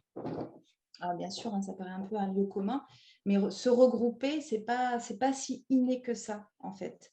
On peut là, voilà, comme aujourd'hui, en table ronde, on voit de suite les solutions qui peuvent être mises en place, mais après, ça demande du lien, de la réciprocité et de l'engagement. Et ça, l'engagement, faut vraiment l'incarner. C'est du faire, en fait. C'est du travail et du travail pour que ce soit durable à long terme. Et alors, moi, ce que je prône, c'est le mode projet. Voilà.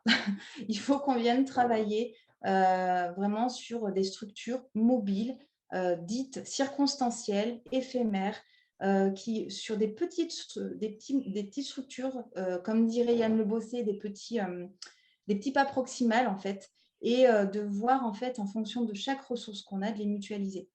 Après, un exemple là, qui me vient, moi j'avais travaillé il y a 2-3 ans sur un dispositif qui était assez intéressant, c'est les POEC, les programmes opérationnels emploi compétences, qui viennent vraiment mailler au bénéfice des publics en insertion et notamment très éloignés de l'emploi. Moi j'avais participé et collaboré et coordonné un dispositif de POEC à visée de c'était un référent numérique pour former sur les métiers du numérique. Et on avait vraiment travaillé la question de l'inclusion des femmes en particulier. On va faire des acronymes, mais il y avait les NEETs, maintenant il y a les STEM. En fait, c'est les femmes qui sont très peu représentées dans les métiers du numérique. Femmes qui sont jeunes femmes, jeunes filles, donc on peut aller loin sur les scolaires, mais c'est vrai que l'accès au numérique, aux métiers, des sciences, des techniques, des mathématiques sont encore, malgré tout encore au XXIe siècle, pas représentées. En fait, les filles ne sont que très peu représentées. Et donc, pour travailler sur cette fracture numérique, c'était très important dans ce dispositif d'inclure un quota de femmes aussi pour pouvoir faire en sorte de ne pas les laisser à la marge. Donc voilà, moi les montées en compétences, elles se font sur du maillage au plus près du territoire, sur des choses qui ne sont pas complexes, alors qui pourraient l'être, mais la complexité en fait elle est toute relative. Traverser une route, c'est pas très complexe en fait en soi, c'est juste une question d'envie et surtout de oser. Voilà. Ça, c'est vraiment quelque chose que je dis souvent quand je me trouve sur des strates un peu plus politisées, on va dire, je crois qu'il faut oser l'expérimentation. Il n'y a pas, en fait, il faut arrêter d'avoir peur de se planter parce que de toute façon, pour justement monter en compétences à plus grosse échelle, il faut tenter des petites expériences.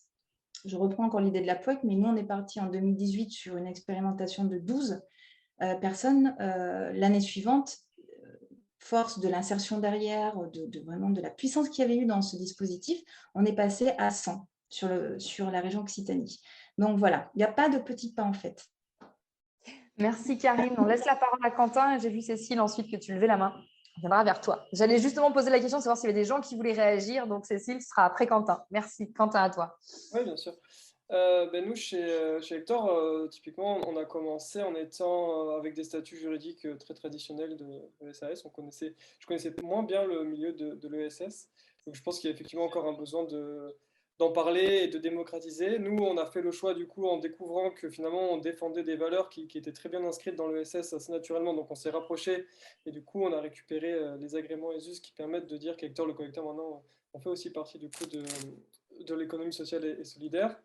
Ensuite, nous, on est encore une jeune entreprise. Ça fait un peu plus d'un an qu'on a été créé, qu'on opère sur Toulouse. Donc, à notre échelle, en fait, on se pose des questions au fur et à mesure du cycle d'avancement. À quel moment, nous, on peut agir? On sait qu'on ne peut pas tout lancer d'un coup et que ça va se faire étape par étape. Et une des premières étapes qu'on a fait, on a eu cette opportunité, c'est qu'une partie du matériel qui est fabriqué et utilisé par Hector le Collector, on le fait en partenariat avec des centres de réinsertion. Et du coup, c'est pour des personnes qui sont détenues en prison et qui en fait ont la possibilité, pour mieux préparer finalement leur retour à la vie normale et finalement cette notion de deuxième chance, de travailler dans des ateliers de menuiserie. Et il s'avère que finalement, les plans de ce qu'on faisait comme meubles en bois pour nos coffres et pour nos clients correspondaient à une partie des apprentissages, de leur apprentissage. Donc du coup, on s'est inscrit dans cette démarche qui nous semblait intéressante et qui était un premier pas pour nous dans plusieurs qu'on voudra mettre en place prochainement. Et ce qui est intéressant, c'est que parmi ces personnes qui peuvent travailler dans ces ateliers, il y en a qui passent des CAP, des bacs pro en menuiserie et qui acquièrent des techniques qui leur permettent de se relancer une fois qu'ils sortent de leur période de détention. Et ensuite, on s'aperçoit de manière plus générale qu'il y a beaucoup de nouveaux métiers à inventer dans la gestion du déchet. On parle des fois de maître composteur, de spécialistes en méthanisation. C'est des choses qui sont un peu nouvelles et qui, du coup, nous, on est là aussi pour démocratiser cet accès, montrer qu'il y a des nouveaux métiers, des nouvelles formations, et que du coup, avec Hector, on est très motivé pour accompagner toutes les personnes qui souhaitent en apprendre plus sur ces métiers-là. Absolument. C'est super intéressant de faire appel à ce type de public. Et du coup, vous voyez chez Hector prochainement, justement, former des gens, comment dire, accompagner sur ces nouveaux métiers dont tu étais en train de parler? Oui, en tout cas, c'est des sujets qu'on souhaite mettre en place à terme chez Hector. Je n'ai pas encore la temporalité exacte quand on va le Bien faire. sûr. Mais nous, effectivement, je pense que les personnes qui sont éloignées de l'emploi socialement parce qu'elles ont eu des parcours de vie pas toujours évidents ou qui sont issues de quartiers qui favorisent pas en fait de se retrouver dans de bonnes situations, c'est des sujets qui nous parlent et qu'on aura envie de défendre, en plus des enjeux écologiques que l'on défend déjà, et on essaye justement de voir comment dans les métiers, dans les compétences, dans les expertises qu'on a besoin, comment on peut amener des personnes sur ces sujets-là, absolument. Merci beaucoup, Quentin. Donc, Karine, tu nous parlais vraiment de l'importance du maillage territorial et, on va dire, voilà, des institutions, des différents acteurs. Aller vers les publics éloignés de l'emploi. Pour toi, Quentin, Cécile, tu voulais réagir. On t'écoute. Oui, je voulais à la fois réagir et interroger les intervenants parce que les entendre, vraiment, ça me ravit en fait parce que j'entends et ce que j'entends de plus en plus en fait, c'est cette préoccupation de se soucier, alors ce qu'on appelle chez nous la performance globale. Mais Claire, c'est aussi une notion qui t'est très familière, mais cette idée que avoir un impact, c'est se soucier de son environnement, de son impact sociétal, alors et bien sûr de sa performance économique. Et l'entreprise doit rester vivante, mais aussi donc de son impact social, et qu'il y a un équilibre, un juste équilibre à trouver entre toutes ces notions pour pouvoir devenir une entreprise qui… alors, bon, j'utilise la notion d'entreprise citoyenne. On a parlé de politique. J'aime cette idée de politique qui ne soit pas politique politicienne, parce qu'une entreprise, parce que nous sommes des acteurs de la cité, et que c'est ça qui en fait aussi tout l'intérêt. Et donc, j'ai entendu la préoccupation de Fabrice qui disait nous, on a une activité qui a un impact, sur la santé, on parle du sport, mais nous, dans notre organisation même, nous voudrions aussi aller plus loin. C'est une volonté, c'est un enjeu aussi. Et je pense aussi que c'est un enjeu de survie pour l'entreprise. On entend beaucoup l'entreprise de demain, elle sera une entreprise engagée ou ne sera plus, ou n'existera plus. Et donc cet aspect un peu 360, on l'entend beaucoup, c'est-à-dire que je m'intéresse, je m'intéresse à l'environnement, mais je vais aller chercher les jeunes pour Véronique, parce que tout ça, c'est inextricable. C'est vraiment quelque chose… Voilà, je vais peut-être faire un pont, pardon Claire, mais avec Clotilde, qui va peut-être aussi justement parler de cette notion du numérique, parce que dans le 360, je trouve que cette question du numérique, elle est au cœur aussi de cette question de l'inclusion. Merci beaucoup, Cécile. Une réflexion, une question, des questions, une sollicitation. je fais un paquet. Merci beaucoup pour ton intervention. Clotilde, est-ce que tu veux intervenir maintenant? Ah bah écoute, avec grand plaisir. Pour me présenter, donc Clotilde Maurice, je travaille à l'association La Mêlée. La Mêlée, pour ceux qui ne connaissent pas, effectivement, c'est une association sur l'Occitanie qui a 2 tiers-lieux à Toulouse. Donc là, aujourd'hui, je suis dans l'un d'eux, donc c'est pour ça que j'ai ce magnifique masque, hein, je suis désolée. On a aussi un pôle à Montpellier. Et donc, c'est vrai que c'est une association en fait, qui regroupe des acteurs autour de sujets du numérique et de multiples sujets. En fait, aujourd'hui, l'association, elle a pas mal grossi et on a énormément de thématiques. Et on a notamment des thématiques d'inclusion numérique et des thématiques aussi qui sont en lien avec le numérique responsable. Parce que c'est vrai que même si on n'est pas expert, on le sait, il faut qu'on retravaille des choses et on est un peu sur de l'amélioration continue. Et donc, moi, je me reconnais un peu dans les discours de chacun de vous. Donc, notamment, je crois, Fabrice, c'est toi qui disais, tu étais très contente d'être là ce soir parce que c'est un peu de l'amélioration continue. Moi, je le vis un peu comme ça. Je suis assez impressionnée par tous vos parcours et je me dis, mais c'est génial parce que justement, à la mêlée, on a envie de regrouper des gens qui sont aussi passionnants que vous et je pense qu'il y a plein de choses à faire ensemble et vraiment c'est super chouette, donc j'ai pris aussi plein de notes. Je pense que des sujets comme l'inclusion numérique, nous, on a un hub qui s'appelle RINOC, qui est là pour en fait fédérer des acteurs de l'inclusion numérique dans un but aussi de diminuer cette fracture qui est liée au numérique. Et en face, il ne faut pas oublier que ça, c'est l'aspect social. Il y a aussi l'aspect éthique du numérique. Et puis, il y a aussi l'aspect écologique du numérique. Donc, il y a vraiment un vachement de sens et, avec tout ce qui a été dit. Et donc, on essaye un peu avec avec de la promotion, avec de la sensibilisation. Donc, on fait aussi des événements. Et puis, on essaye un peu d'être partenaire de ce genre d'événements aussi. Donc, bravo Claire d'avoir réuni des personnes comme ça qui sont aussi passionnantes ce soir. Et puis, bravo aussi Think d'arriver à avoir des sujets, à booster un peu ces sujets-là, à parler de ces sujets, à montrer qu'il y a des choses qui se font et à mettre surtout en cohésion des personnes pour pouvoir créer des synergies qui sont ultra positives. Merci beaucoup Clotilde. Alors, on va continuer en parlant jeunesse. Alors, on a tous plein de casquettes ici. Karine, tu évoquais tout à l'heure 100 000 entrepreneurs. Madani, tu es présidente des Déterminés. Je suis moi-même présidente des Entrep en Occitanie-Pyrénées, responsable jeunesse au CJD. Donc voilà, on est un petit peu tous sur ces logiques de jeunesse. Et donc, question, surtout pour Véronique, Samuel et Madani, la sensibilisation des jeunes générations est fondamentale, comme nous le savons. Fabienne nous l'a expliqué avec ardeur, avec passion tout à l'heure, donc accrochez-vous pour réussir à répondre à cette question. Comment les toucher positivement, les jeunes, et comment leur donner envie de s'engager dans cette voie concrètement? Véronique, tu as déjà dégainé, vas-y. Moi, j'agis dès la maternelle. Donc, en fait, j'interviens dès la maternelle avec des ateliers où, justement, je fais prendre conscience aux enfants du rôle qu'ils auront à jouer demain dans notre société. Et je parle justement de tous les métiers qui n'existent pas. Et je leur demande déjà à eux d'inventer des métiers parce que la plupart des enfants, évidemment, ils veulent protéger tous les animaux, tous les hérissons, les escargots, etc. Donc, forcément, on part sur…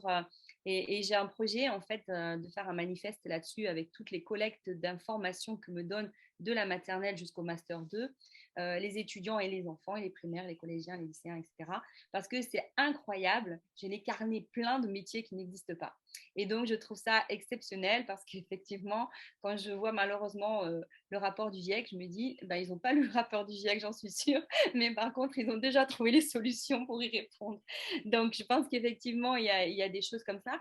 Et moi, je fais beaucoup j'organise, on appelle ça des hackathons, hein, notamment dans les écoles de commerce. Et donc, c'est pour ça que j'ai monté tout à l'heure, parce que je vous en parlerai après. Et c'est vrai que je l'ai fait vraiment, il y a une problématique, il y a une solution. Et quelle est la solution? Et en fait, en les amenant eux-mêmes à proposer des alternatives, eux-mêmes à proposer des solutions, eh ben, ça leur donne envie de s'engager et ça leur donne envie de créer justement, soit de rentrer dans ces métiers malheureusement qui ne sont pas assez nombreux. Et c'est pour ça qu'on est beaucoup d'associations à essayer. C'est très bien ce que fait Hector, le collecteur, parce que moi, j'ai essayé le compost et effectivement, j'ai eu que des rats et des souris chez moi. Donc, du coup, j'aimerais bien être formée aussi. Je ne m'en sors pas. Voilà, donc j'ai aussi, je suis en train de me former à l'apiculture, j'ai aussi mis des ruches. Enfin, voilà, donc je sais qu'il y a plein de gens qui doivent nous former parce qu'on a tous envie de se former. Et donc, je pense que c'est important. Et c'est vrai que Samuel, qui est ici, le but aussi, c'était qu'il rencontre des acteurs qui sont autour de la transition écologique. Et donc, je te laisse parler, Samuel, parce que voilà, ça peut donner des envies aussi. Je pense que c'est un point important autant dans la façon d'inciter les jeunes générations à être plus responsables. Et c'est aussi un avantage à être plus responsable. Il y a une sorte de retour vers la communauté qu'on peut observer, notamment avec ce que vous faites, Madani, il me semble. Et c'est quelque chose vraiment, c'est un angle intéressant qui, je pense, apporte un peu de fraîcheur, un petit peu comme l'événement que vous avez organisé, quelque chose d'un petit peu nouveau vis-à-vis de la moralisation avec laquelle on avait un peu trop l'habitude, je pense.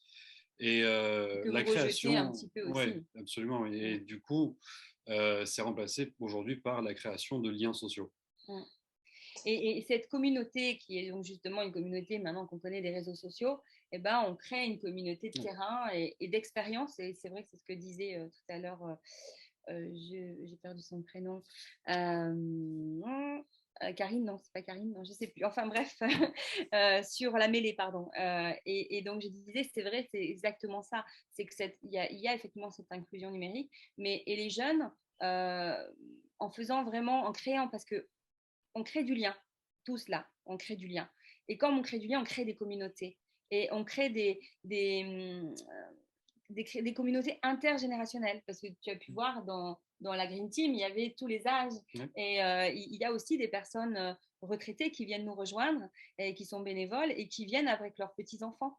Et donc, il y a vraiment on est vraiment des passeurs parce qu'en fait, voilà, et je pense que c'est vraiment par l'exemple, par l'expérience, par le terrain, par l'expression et la libre expression de cette page blanche et de dire, on va recréer le système. Et je pense que c'est ça qui est important. Et moi, donc, je suis contente que Samuel soit là parce que c'est vrai que ça a été l'une des personnes les plus impliquées de la préparation pendant et après le festival. Et c'est vrai que moi, je rêve qu'une chose, c'est de trouver les moyens d'embaucher Samuel à la planète. Écoute, c'est pareil, la commande est passée à l'univers, si je puis dire. Samuel, voilà, tu disais quelque chose de très important, tu l'as dit 2 ou 3 fois, cette notion moralisatrice, en fait. Et je pense que c'est super important de le souligner parce qu'effectivement, et tu l'évoquais aussi, Véronique, tout à l'heure, ok, on a merdé, on a fait de la planète ce qu'elle est aujourd'hui, on a chacun notre responsabilité, on est bien tous d'accord là-dessus. Et effectivement, si on arrive avec un discours moralisateur, on n'embarquera jamais les jeunes. C'est pas possible. Et je te remercie vraiment de l'avoir souligné parce que je pense qu'il y a des personnes un peu plus âgées, je ne me mets pas dans le lot, qui pensent que rappeler toutes les bêtises qui ont été faites ou que maintenant il faut faire attention parce qu'il ne faut pas déconner, c'est effectivement pas du tout le bon angle d'attaque. Et aller sur cette ouverture comme vous le faites avec I Love Planet, ça me paraît vraiment une très belle solution. J'adorerais, si jamais tu en as 2 ou 3 en tête, Véronique, des métiers qui ont été donnés par les jeunes, ces fameux métiers qui n'existent pas. Est-ce que tu as souvenir d'un ou 2 métiers Alors, il y a beaucoup de jeunes sont très portés sur les data centers. Okay. Et donc, ils aimeraient créer de la climatisation à partir des data centers. Donc, ils sont beaucoup dans l'énergie, beaucoup de métiers autour de l'énergie liés à, ça rejoint un petit peu Cyclo Power Factory. C'est pour ça que tout à l'heure, je me disais, c'était drôle parce que je pense que justement, j'aimerais bien le faire intervenir auprès de certains jeunes avec qui je travaille parce qu'ils disent souvent, il y a trop d'énergie qui se perd, donc il faut créer des collecteurs d'énergie et il faut créer des climatisations à partir des data centers. Voilà. Et puis, beaucoup aussi, beaucoup liés aux animaux, voudraient créer des métiers qui soient des des personnes qui font des inventaires tous les jours des insectes, des escargots, etc. pour pouvoir, tu vois, en permanence avoir un baromètre, dire sur mon quartier, combien tu as compté d'escargots aujourd'hui, etc. Donc, ils disent qu'il faudrait qu'on compte les espèces et qu'on les protège, bien sûr. Après, beaucoup liés à l'alimentation. Alors, beaucoup voudraient créer des métiers qui seraient, alors je ne sais plus le nom parce que je l'ai écrit sur un petit carnet, mais j'aurais dû le prendre, mais sur les frigos. En fait, ils aimeraient avoir une personne qui puisse, en gros, veiller à ce qu'il n'y ait pas de gaspillage alimentaire dans les frigos, et donc qui ait cette mission, en gros, d'aller taper chez les gens et faire du recensement de frigos et savoir si les frigos ils sont pas trop pleins et si voilà. Donc c'est des choses assez drôles, mais en même temps, on se dit que il y a tellement d'applications qui se mettent en place sur des choses comme ça que c'est pas totalement idiot. Voilà. Non, mais c'est super intéressant d'entendre justement sur quoi se porte leur centre d'intérêt, et on est beaucoup sur cette notion effectivement d'éviter le gaspillage et la conscience de notre surconsommation. Merci beaucoup, Madani. À toi de passer après eux. Je te rappelle la question, hein, sensibiliser les jeunes, tu avais pigé le concept, et comment leur donner envie de s'engager dans cette voie.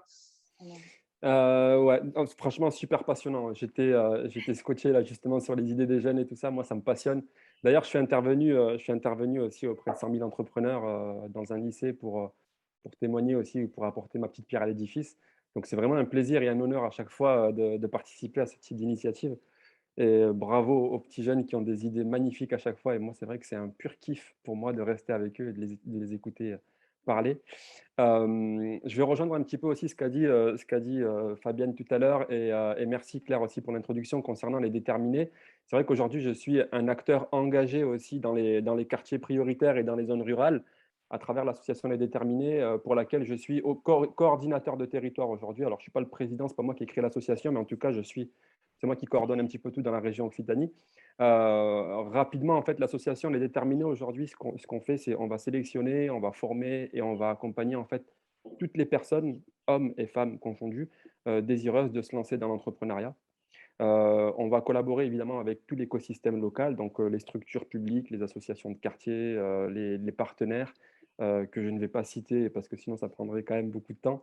Et on va créer en fait ce qu'on appelle des passerelles entre les porteurs de projets et le monde économique. En termes de sensibilisation, nous aujourd'hui, ce qu'il faut savoir, c'est qu'on a vraiment, ça fait depuis 2015 qu'on existe et on a déjà sensibilisé presque 4000 personnes aujourd'hui à l'entrepreneuriat. On a formé et accompagné plus de 600 personnes, donc des hommes et des femmes qui ont été accueillis dans le programme. C'est un programme qui dure 6 mois. On les accompagne pour qu'ils rentrent avec une idée et ils sortent avec une entreprise. D'ailleurs, pour la petite histoire, je suis moi-même venu en tant que porteur de projet chez Les Déterminés avec la casquette « J'ai une idée » et je suis ressorti de 6 mois de formation avec une entreprise. Donc, c'est bien la preuve que ça fonctionne bien. Et franchement, félicitations à tout ce qu'ils font aujourd'hui, Les Déterminés. Aujourd'hui, il y a plus de 300 entreprises qui ont été créées à travers Les Déterminés. C'est quasiment autant d'emplois qui ont été créés aussi sur tout le territoire. Et il y a un chiffre qui va intéresser plus d'une personne ici, c'est que plus de 63% des entrepreneurs sont des femmes. Donc, comme quoi, vraiment, il y a vraiment une appétence à ce niveau-là, et environ une centaine d'entreprises qui sont actuellement, au moment où je vous parle, en cours de création. C'est comme ça, en fait, aujourd'hui qu'on va accompagner les porteurs de projets. Et c'est vrai que la sensibilisation, nous, on l'a fait essentiellement dans les quartiers prioritaires et dans les zones rurales parce qu'on a estimé que c'est peut-être dans ces endroits-là aussi où il y avait le plus de difficultés à rentrer dans un écosystème entrepreneurial où il manquait justement beaucoup de choses, où il y avait un réel besoin. Et on intervient énormément dans ces zones-là et on accompagne beaucoup de personnes. D'ailleurs, là, on relance encore une prochaine promotion. On en fait une tous les 6 mois. Je ne vous parle que de Toulouse parce que c'est vrai qu'on intervient partout en France. Et là, en tout cas, le sujet qui me concerne aujourd'hui, moi, personnellement, c'est l'Occitanie. Donc, je vous parle de Toulouse. Éventuellement, on pourra parler une prochaine fois de Montpellier aussi. Merci, Madani. Du coup, en nous présentant Les Déterminés, tu t'expliques qu'il y a des structures comme Les Déterminés qui permettent justement aux jeunes d'expérimenter des projets. Tu l'as dit toi-même sur ton parcours, tu es arrivé avec une idée, tu es sorti avec une entreprise et maintenant tu es effectivement, alors c'est vrai que je t'ai affublé du terme président, bon, coordinateur local. Ouais. C'est ce qui est super important et on a évoqué plein d'associations qui sont déjà représentées autour de cet écran. Pour donner envie aux jeunes de s'engager, et Samuel nous l'a bien expliqué tout à l'heure, il faut aller essayer, il faut aller expérimenter, il faut aller rencontrer les gens, dépasser les a priori qu'on peut avoir par rapport à tout ceci. Mais on est bien d'accord que c'est sur le faire, et ça je rejoins ce que tu disais Karine aussi tout à l'heure, hein, c'est sur l'agir, le faire agir qu'on peut arriver à sensibiliser les jeunes par rapport à tout ceci. Est-ce que quelqu'un veut intervenir aussi sur la question de la jeunesse? Fabienne, bien évidemment. Vas-y. Je pense qu'il est important aujourd'hui de savoir, quand on dit les jeunes, en fait, il y a plusieurs jeunesses au pluriel. Tout à fait. Et je pense que c'est là où il y a un changement, hein, je trouve, moi, depuis quelques années, où on prend conscience que le jeune qui était hier n'est plus le jeune d'aujourd'hui, et tant mieux. Et c'est important, et nous, au MEDEF, justement, on a pris le sujet à bras-le-corps. On a créé une commission jeunesse au niveau national, au pluriel, pour bien faire comprendre aux dirigeants d'entreprise et aux dirigeantes d'entreprise qu'est-ce que c'est que ces jeunes, au pluriel, toute cette jeunesse qui existe, qui a des difficultés pour certains, pour d'autres moins, comment on doit les prendre en compte avec toute leur constitution, quoi. Et quand moi, je rejoindrai Madani, puisque moi, j'ai un peu de recul hein, sur l'histoire des quartiers. J'ai envie de dire, moi, j'en viens des quartiers en banlieue parisienne. Nous, quand on avait 15 ans, on disait, non mais attends, regarde-moi, moi, demain, je vais être là. On ne se posait pas la question, on poussait les portes. Voire même, on mettait des coups de poing à l'époque. Enfin, on était un peu too much quand même. Aujourd'hui, moi, quand je vois un jeune dans le quartier, je lui dis, mais qu'est-ce que tu as envie? Mais je n'ai pas de réponse, forcément. Voilà. Et donc, à un moment donné, moi, ce qui m'interroge là-dessus, c'est, je crois qu'il faut être conscient de ça aussi, c'est qu'on a certains jeunes qui ont le déterminisme social qui leur est collé au basque depuis qu'ils sont nés, hein, et ils ont du mal à amener la transformation. Donc, nous, les acteurs qui sommes autour de la table, on a un rôle à jouer là-dessus. Quand on a fait le pari des déterminés, arrivé à Toulouse, hein, on passait pour des extraterrestres un peu, hein, parce que, mais pourquoi ça? Voilà. Et aujourd'hui, ça a une résonance. Et je crois qu'il y a ça à prendre en compte, c'est qu'on a des jeunesses au pluriel, et il faut faire le distinguo, quoi, parce que sans ça, on passera à côté des choses, quoi. Et ça, c'est une vraie réalité, et je trouve que dans les structurations d'accompagnement de ces jeunesses au pluriel, on n'a pas forcément les bons... il va falloir qu'on travaille encore pour monter en compétence sur ça.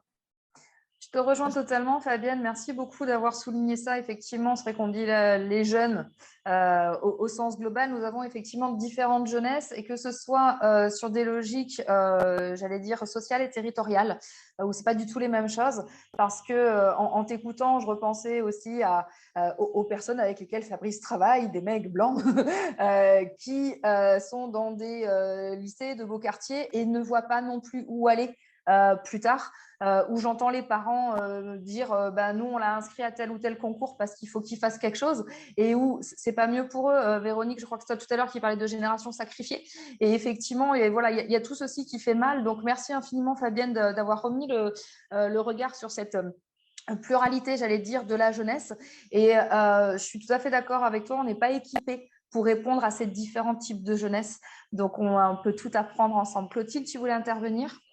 Oui, merci. En fait, c'est vrai que je voulais rebondir un peu à ce que tu disais, Fabienne, parce que je suis complètement en accord avec ce que tu dis, et notamment, je réalise aussi, parce que je le vis aussi, qu'il y a énormément d'éco-anxiété, et c'est pour ça, d'angoisse même en général, et c'est pour ça que Véronique, moi, je trouve génial ce que tu fais, et on aimerait bien avoir cette approche aussi à la mêlée, c'est de parler un peu de numérique responsable et d'écologie au sens large, de façon beaucoup plus positive, parce qu'on se rend compte qu'à force d'aller dans une réalité qui est hyper violente, ça crée des freins psychologiques qui créent des réels blocages. Et ça me fait penser aussi en lien avec des sujets comme femmes et numérique. Donc c'est vrai que à la mêlée, par exemple, on a pris le choix de travailler sur ce sujet en mettant des actions. Et en fait, on s'est rendu compte qu'aussi une des actions, c'était d'aller sensibiliser les parents.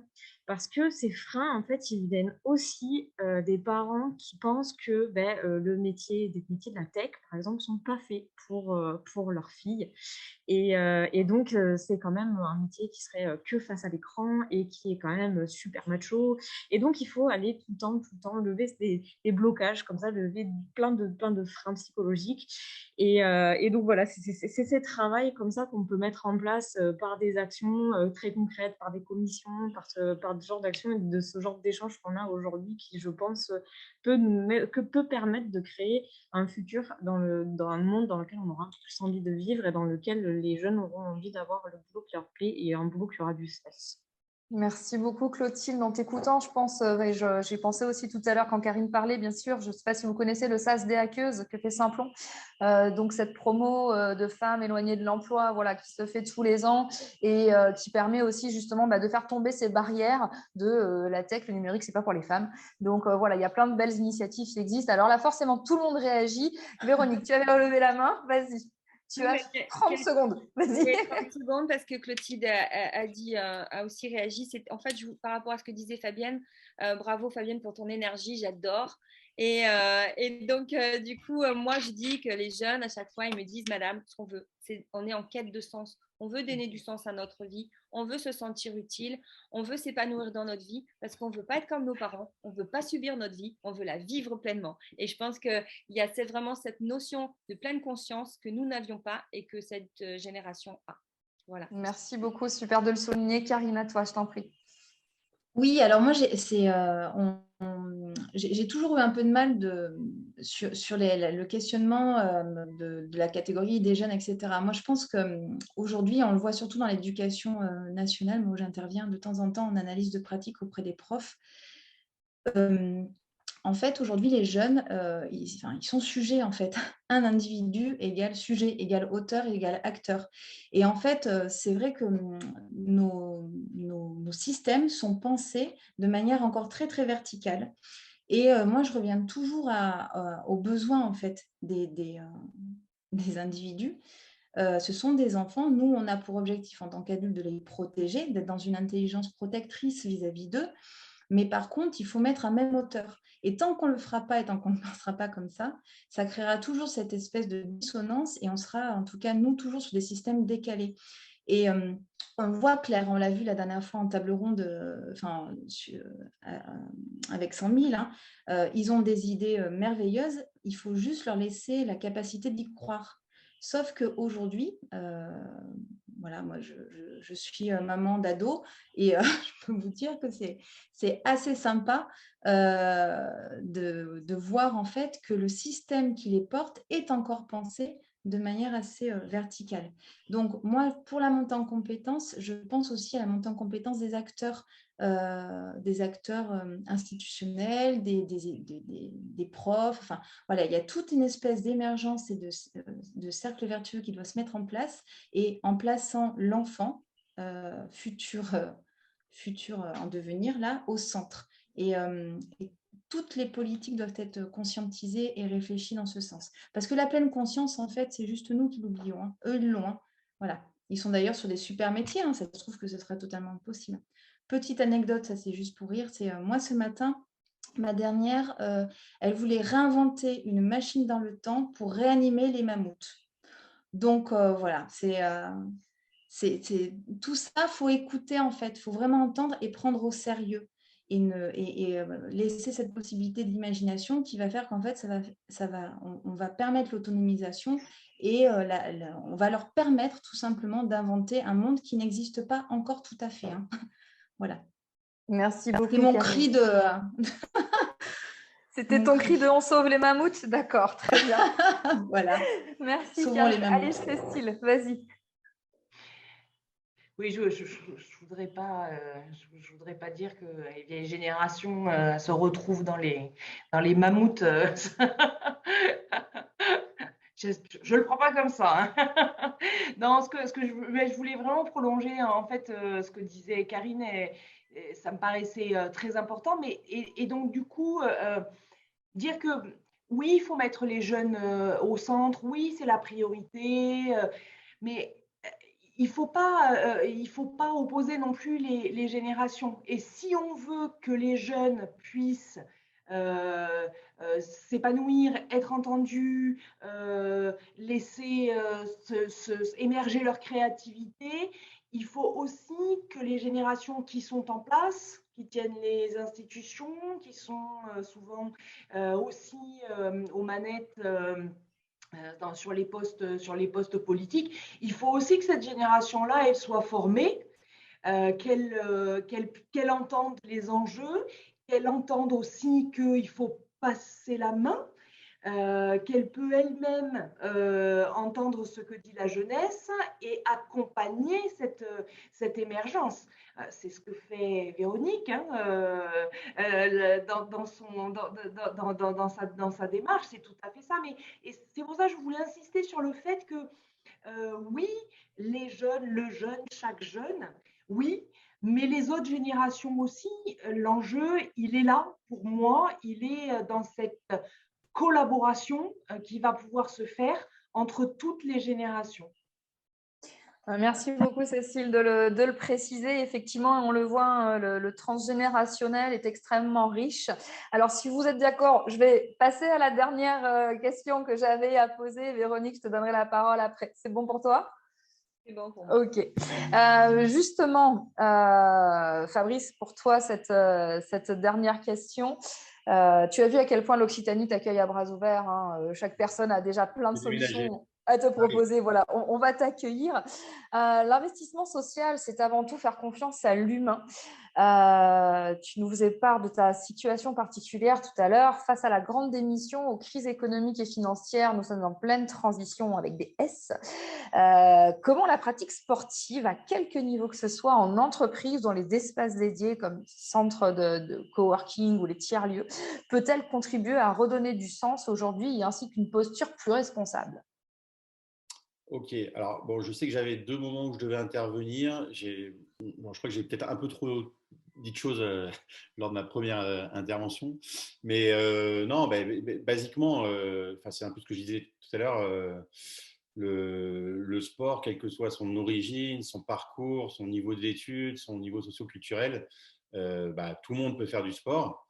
Et le sport, ça a plein de vertus. Et déjà, c'est bon pour la santé, c'est ce que je disais. Si on est en bonne santé, on se sent bien dans son corps. Si on se sent bien dans son corps, on se sent bien dans sa tête. Si on est bien dans sa tête, on se sent bien avec les autres.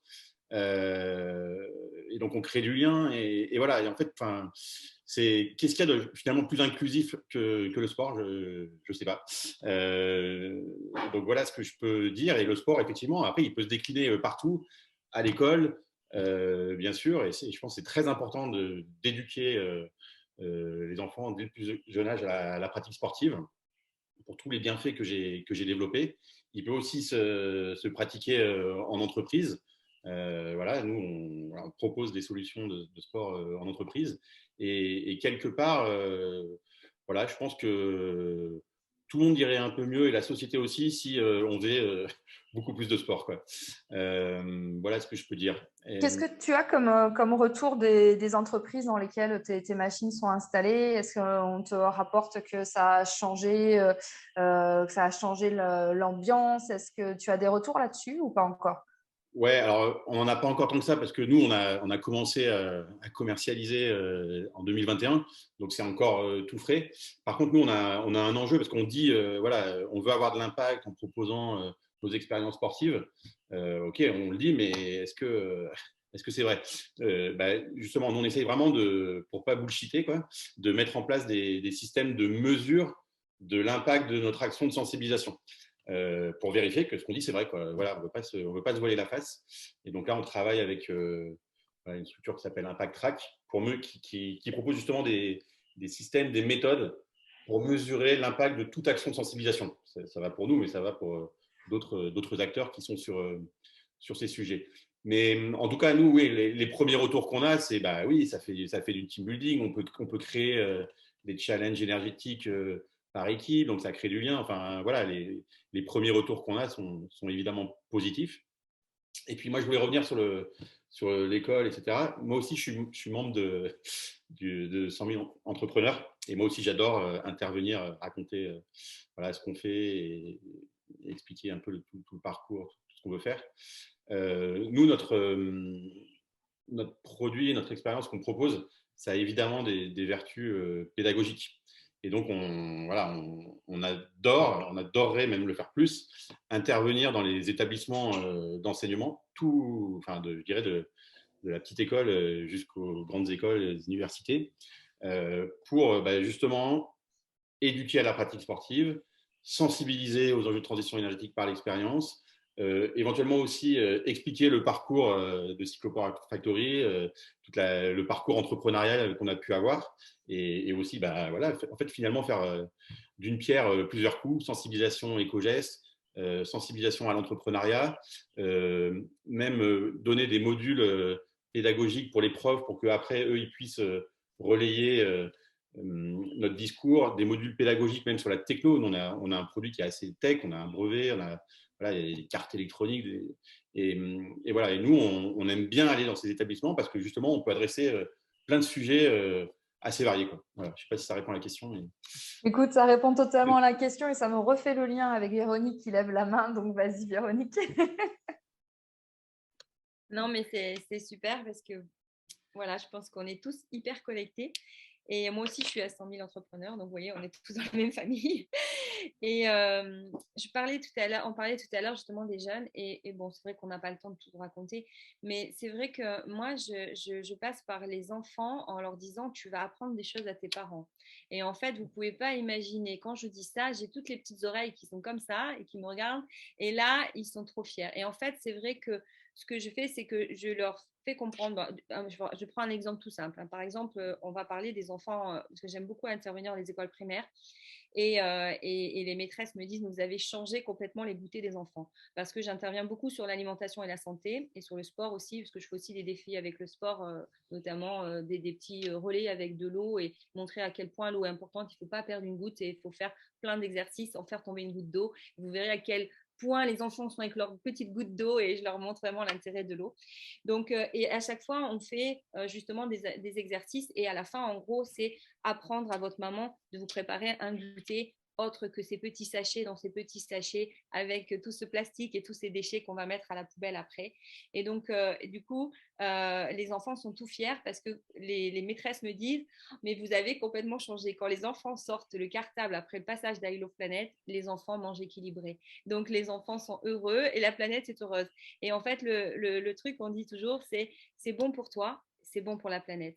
Et en fait, ce qu'on revient un petit peu à la santé, c'est que nous, quand on est dans le côté positif, on va toujours parler de c'est bon pour toi, bien-être, santé, et on va surtout dire tu vas faire de l'économie d'énergie, tu vas faire des économies parce que tu vas arrêter le gaspillage alimentaire, etc. Et c'est par cette communication positive que les gens nous écoutent, en fait. Avant de commencer à dire il y a un problème, c'est tu vas voir, je vais te donner une solution, tu vas voir, c'est super bon pour toi. Et je pense que ça rejoint un petit peu le sport, et c'est vrai qu'on fait énormément de défis sportifs avec différents âges, différentes générations. Et souvent, justement, pour les relais, on prend des papis, des mamies, parce que c'est hyper important qu'en voyant cette génération, qu'il n'y ait plus justement ce clivage de dire ouais, mais cette génération, derrière leur téléphone, derrière leur ordinateur, c'est geek, etc. Donc, on casse un petit peu ça en les amenant en plein air et en créant justement des défis et des relais avec différentes générations. Merci beaucoup Véronique, merci à chacun d'entre vous. J'ai plusieurs questions et remarques, donc on va passer à ce que nos spectateurs ont mis. Alors tout d'abord, pour Hector, le collector, est-ce que travailler avec des tiers-lieux alimentaires comme VRAC, est-ce que c'est quelque chose qui a été envisagé ? Oui. Non, mais on travaille effectivement avec des tiers-lieux, on travaille avec des espaces de coworking, on travaille avec des épiceries vrac. Donc, si j'ai bien compris la question, je pense que oui, on sait faire, on peut faire et on a plaisir à accompagner ce genre de projet. Donc, oui. Super, génial. C'est pensé et expérimenté, du coup, voilà, pour bien répondre. Ok, parfait. Cyclopower Factory, accueillir des stagiaires ou salariés en insertion serait une manière de faire aussi de la diversité. Est-ce que tu y as déjà pensé ? Oui, Oui, bien sûr. C'est même, on a envie de le faire. Après, là, alors, nous, on a fait qu'un recrutement et demi, donc un qu'on a fait en tant que pour un poste d'ingénieur hardware, voilà, donc assez qualifié. Et là, on a un recrutement en cours pour développeur React Native, voilà, pour notre appli. Voilà. Et pour les stagiaires, on a 2 apprentis aujourd'hui, un qui est plutôt sur la partie bizdev et un sur la partie marketing, une sur la partie marketing. Ok, super. Partie marketing. Voilà. Et du coup, alors, je me trompe peut-être, mais dans mon esprit, l'insertion par l'activité économique, c'est des postes un peu moins qualifiés. Voilà. Donc, après, on a toute on va monter une équipe de maintenance de nos équipements. Enfin, voilà, on va avoir des postes à l'avenir, on espère, si on continue à se développer, qui seront à mon avis plus adaptés pour ce type de profil, quoi, je pense. Ok. Alors, on a plein de commentaires de Virginie essentiellement qui dit donc pour Alley of Planet. Donc, elle dit Alley of Planet. Je pense que Véronique a dit le mot juste, rendre les choses simples. Point commun avec le discours de Karine. Elle précise que sur le Muretin, donc c'est vers Muret, donc au sud de Toulouse, nous avons monté un collectif ESS qui s'appelle Co-Main, Main M-A-I-N-S. Elle précise ensuite que la première notion, c'est de penser que l'employabilité n'est pas individuelle mais collective. L'entreprise pense l'individu comme investissement et non pas comme un coût, car elle est apprenante à double sens. Orientation, Hector, avec l'association 3PA, l'école de la transition écologique. Est-ce que tu les connais? Est-ce que ce sont des gens avec qui tu as pris contact déjà? Et non, je suis honnête. Donc, du coup, merci pour le partage et avec plaisir pour voir effectivement avec eux les synergies qu'on peut trouver. Ouais. Oui, là, il y a de belles synergies 3PA. Je les connais aussi, on pourra te mettre en contact si tu veux. C'est une belle idée d'aller vers eux. Ensuite, Virginie nous dit dans les dispositifs publics, il existe souvent beaucoup d'aide pour la création, mais quasiment rien pour l'aide au développement. C'est totalement vrai. Alors, il est parfois difficile pour certains de passer le cap de la TPE à la PME. Du coup, certains préfèrent rester petits. Vos organisations aident-elles au développement? Car qui dit développement dit plus d'emplois et surtout plus de transmission dans cette capacité à réussir ensemble. Question ouverte. Qui répond à ça? Fabienne, je te sens bien. Oui, l'intérêt, justement, c'est d'avoir, nous, on a monté au MEDEF avec les déterminés, c'est d'avoir des mentors qui sont des chefs d'entreprise, hommes, femmes, qui viennent aider ceux qui sont en phase de création ou qui ont créé pour justement développer le business. L'intérêt, c'est ça aussi, hein, c'est que chacun s'intéresse à l'autre et aussi développer le business. Madani va pouvoir en parler puisqu'il est en train de travailler avec certains où il va pouvoir développer son business. Je te laisse la parole. Complètement d'accord. Ouais. C'est vrai que je suis en plein dans le sujet en ce moment. Fabienne, je pense que tu es très bien placée pour le savoir. Mais je vais reprendre. Est-ce qu'il y avait une question orientée quand même ou pas? Parce que moi, je ne vois pas de question sur ce que tu viens de dire, Claire. Les organisations, vos organisations aident-elles au développement? C'était ça la question. C'est-à-dire qu'il y a plein de dispositifs qui aident à la création. C'est ça. Mais c'est le pas d'après, en fait, qui est important. C'est donc, exactement si tu as quelque chose à dire dessus, vas-y. Après, je pense qu'on a bien abordé le sujet tout à l'heure et j'ai bien détaillé exactement ce qui existait. Après, c'est vrai que, et heureusement d'ailleurs qu'on n'est pas les seuls à exister sur ce terrain-là et qu'il y a beaucoup de structures d'accompagnement qui peuvent permettre justement ce rebond dont on parle. Alors, il en existe. Après, évidemment, bien sûr, il faut qu'il y en ait encore plus et jusqu'à arriver au point où il ne devra plus en exister parce qu'il n'y aura plus de problème. Donc, l'objectif, en fait, c'est de ne plus exister finalement. Pour aider à accompagner, parce que l'idée, c'est justement de pouvoir permettre à tout le monde de pouvoir réussir sans avoir besoin d'aide quelque part. Donc, ouais, je rejoins complètement ce qui a été dit. Ouais. Merci, Madani. Quentin, tu voulais compléter cette réponse? Ton micro est coupé. On a profité effectivement de plusieurs, en tout cas sur l'Occitanie et Toulouse, il y a eu plusieurs parcours d'aide à la création.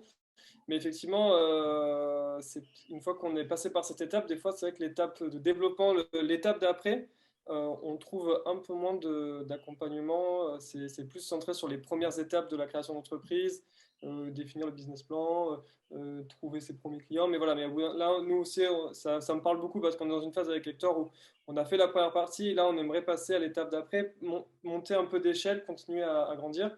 Et c'est vrai que là, on se trouve un peu plus livré à nous-mêmes. Ça fait partie de l'exercice, je pense, mais en tout cas, je rejoins le point qui est de dire peut-être que ça pourrait, certains accompagnements pourraient se spécifier sur cette partie-là.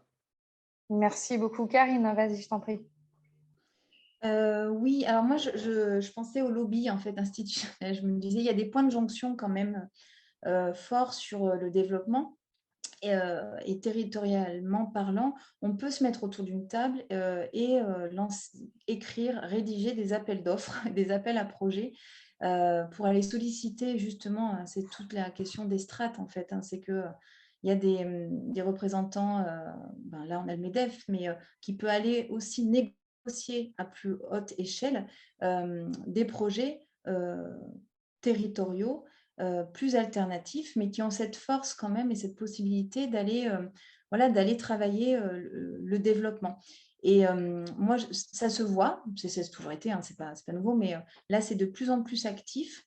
Et je pense que justement, ces maillages-là, ils sont intéressants parce qu'on pense, alors c'est souvent d'un endroit ou un autre, mais il y a des points de jonction forts où l'ESS peut être inspirant pour des structures un peu plus conséquentes et vice-versa. Donc moi, je prône le fait qu'on se mette autour d'une table et toutes parties confondues ou parties prenantes intéressées, et qu'on réfléchisse sur le comment on permet de travailler le développement durable. Mais moi, j'ai l'impression que ce monde, il existe déjà. Donc à chaque fois que voilà, il existe, mais il faut qu'il soit un peu plus visible. Voilà, on va passer de l'invisible au visible. Peut-être plus visible et peut-être plus, peut-être mieux identifié, en fait, quelque part aussi, en fonction des secteurs dans lesquels on est. Fabienne, vas-y, je te laisse la parole. Merci, Karine. Ouais. Je te rejoins, Claire, sur le fait que ça soit lisible. Je veux dire, on voit French Impact, où on peut aller déposer des projets pour récupérer un peu d'argent pour solidifier un peu son démarrage d'activité. Mais qui le sait, ça? Si personne n'amène l'info. Ça, c'est une réalité. Hein, quand on est en phase de création, on va voir le banquier, il vous dit, bon, qui vous porte caution pour vous? Bon, voilà, déjà. Et si on est une femme, en plus, souvent, on vous pose la question idiote, c'est est-ce que votre mari se porte caution? Donc, on a bien encore des choses qui sont un peu enfermantes, si je peux m'exprimer ainsi.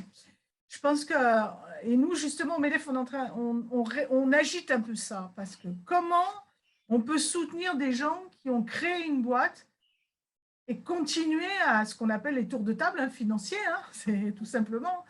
Et nous, au sein du MEDEF Haute-Garonne, on a un groupe de jeunes qui ont moins de 40 ans, les JE, qui ont monté un COMEX des moins de 40 à Toulouse, hein, et ils viennent de lancer un challenge en disant, nous, on a créé une entreprise, et est-ce qu'on pourrait aider ceux qui ont créé et qui ont 2 ans de création?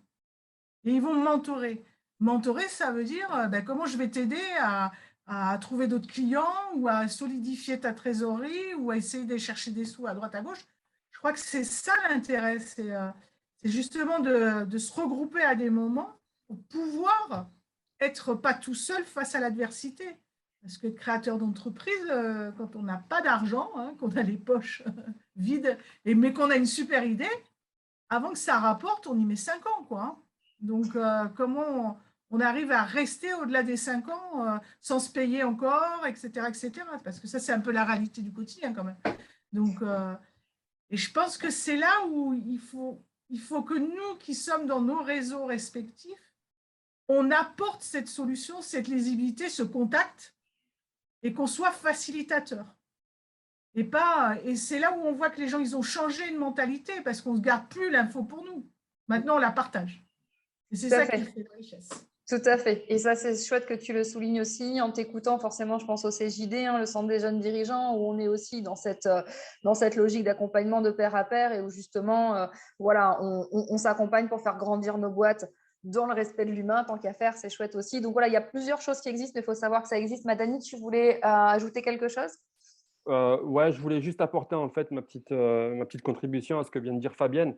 parce que pour le coup, moi, j'ai été complètement confronté au problème. C'est-à-dire que quand j'ai eu l'idée de créer mon entreprise, j'avais que l'idée et j'avais pas la structure. Donc, j'ai été accompagné jusqu'à la création d'entreprise. Après, j'ai accédé justement à un financement par la BPI parce que j'avais été justement orienté vers là. J'ai postulé à ce qu'on appelle le programme French Tech Tremplin parce que je correspondais à la petite case qui faisait que je pouvais en bénéficier. Mais encore faut-il connaître justement ce dispositif qui puisse me permettre d'avoir les 40 000 euros qui me permettent justement d'accéder de pouvoir en tout cas accélérer ma solution. Juste après ça, je suis rentré dans un écosystème qui m'a permis aussi de connaître encore d'autres processus pour encore plus accélérer et encore aller plus loin, mais sans être confronté directement en fait, au problème et sans être directement en fait, impliqué dans l'écosystème, je ne connaissais pas tout ça. Et c'est vrai que je rejoins exactement ce qui vient d'être dit et par Fabienne, et je crois que Karine l'a très bien dit aussi tout à l'heure, c'est que ça manque beaucoup de visibilité. Aujourd'hui, moi, c'est parce que j'étais dans l'écosystème et parce que je le suis aujourd'hui que je connais toutes ces aides et ce tremplin, en fait, quelque part, que j'ai pu en bénéficier et que j'en bénéficie encore aujourd'hui. Mais sans ça, je pense qu'aujourd'hui, il y a beaucoup de personnes, en fait, qui sont dans les mêmes besoins que j'ai été confronté, moi, il y a encore 2 ans en arrière, et qui ne connaissent absolument pas ces dispositifs qui peuvent justement leur permettre d'ouvrir leurs portes, d'ouvrir beaucoup de portes. Donc, je rejoins l'idée de Karine qui disait justement que ça serait bien de pouvoir se réunir autour d'une table et de pouvoir discuter de tout ça et d'essayer de mettre en lumière tout ce qui existe, parce que c'est clairement aujourd'hui un réel besoin et on va pouvoir répondre à une réelle problématique. Merci beaucoup, Madani. Dernière remarque de Virginie. Pour mieux comprendre les jeunes, voir la dernière enquête de Marc Lazare et Olivier Galland, une jeunesse plurielle, enquête auprès des 18-24 ans, rapport 2022 de l'Institut Montaigne. Et ça rejoint, j'allais dire, toutes ces logiques de jeunesse, d'entrepreneuriat, etc. On s'est déjà penché sur la création d'un collectif jeunesse et entrepreneuriat. Et effectivement, en s'écoutant, il serait important d'arriver aussi à intégrer tous les dispositifs qui vont permettre aux personnes de pouvoir trouver leur place par rapport à tout ceci. Pas d'autres questions? Ah, si, une dernière question qui vient d'apparaître que je n'avais pas vue. Où est-elle passée? Souvent, les seuls relais des TPE, c'est les comptables, et autant dire qu'ils sont rarement dans ces réseaux. Oui et non, ça dépend. Il y a des comptables engagés aussi. On ne va pas tous les jeter quand même, on va en garder quelques-uns. Merci en tout cas Virginie pour toute ta collaboration et toutes les questions que tu as soulevées ce soir et les remarques pertinentes. Merci à chacun d'entre vous d'avoir été présent. Je suis ravie d'avoir pu faire ces états généraux de l'investissement social avec vous. Merci Véronique pour ta passion, ce que tu mets avec I Love Planet. Merci à Samuel pour son témoignage. Merci Karine pour toutes tes casquettes qui te mènent sur un même objectif, c'est-à-dire le bien commun. Merci Madani pour ton enthousiasme et ton expérience au terrain. Merci Quentin pour la touche émotion que tu nous as apportée avec Hector et pour les belles choses que tu fais et auxquelles tu accultures les populations. Merci Fabrice, tu as vraiment compris que l'Occitanie voulait que tu viennes t'installer. En tout cas, on a tous hâte de pouvoir découvrir ce que tu fais avec ou sans Maxime Médard. Écoute, si c'est que toi, ça nous va très très bien. Et merci à nos 3 fabuleuses partenaires, Fabienne, Clotilde et Cécile, d'avoir porté cet événement avec nous. C'était une vraie joie de partager ce moment ensemble. C'est très riche de voir tout ce qui existe. Et là, vous avez, mais je ne sais même pas, 0,001% des belles initiatives qui existent en Occitanie. Je ne parle même pas au niveau de la France. Donc, si vous avez été inspiré, si vous avez été touché, surtout vraiment, contactez toutes ces fabuleuses personnes. Vous trouverez sous la vidéo du replay en fait les liens du site internet de chaque structure qui a été présentée. C'est grâce à des personnes comme vous qu'on construit un beau monde de demain pour les enfants, pour les vieux aussi que nous serons demain, et que pourquoi pas un jour peut-être des compteurs d'escargots professionnels ou des réveilleurs de mammouth, je ne sais pas, mais en tout cas ce qui ressort de cette table ronde ce soir, c'est votre cœur, le fait que vous êtes vraiment aligné avec ce que vous faites, que vous y croyez et que chacun vous contribuez à plus de joie, plus de respect de l'humain, et en cela, un immense merci à vous. Merci à toi, Claire, pour ton dynamisme et puis la façon dont tu arrives à animer tout ça, ton énergie ultra positive. Merci beaucoup. Avec grand plaisir. À très bientôt. Au revoir. Merci beaucoup, Claire. Au Merci. revoir, à bientôt. Au À revoir. bientôt. Au revoir. Au revoir.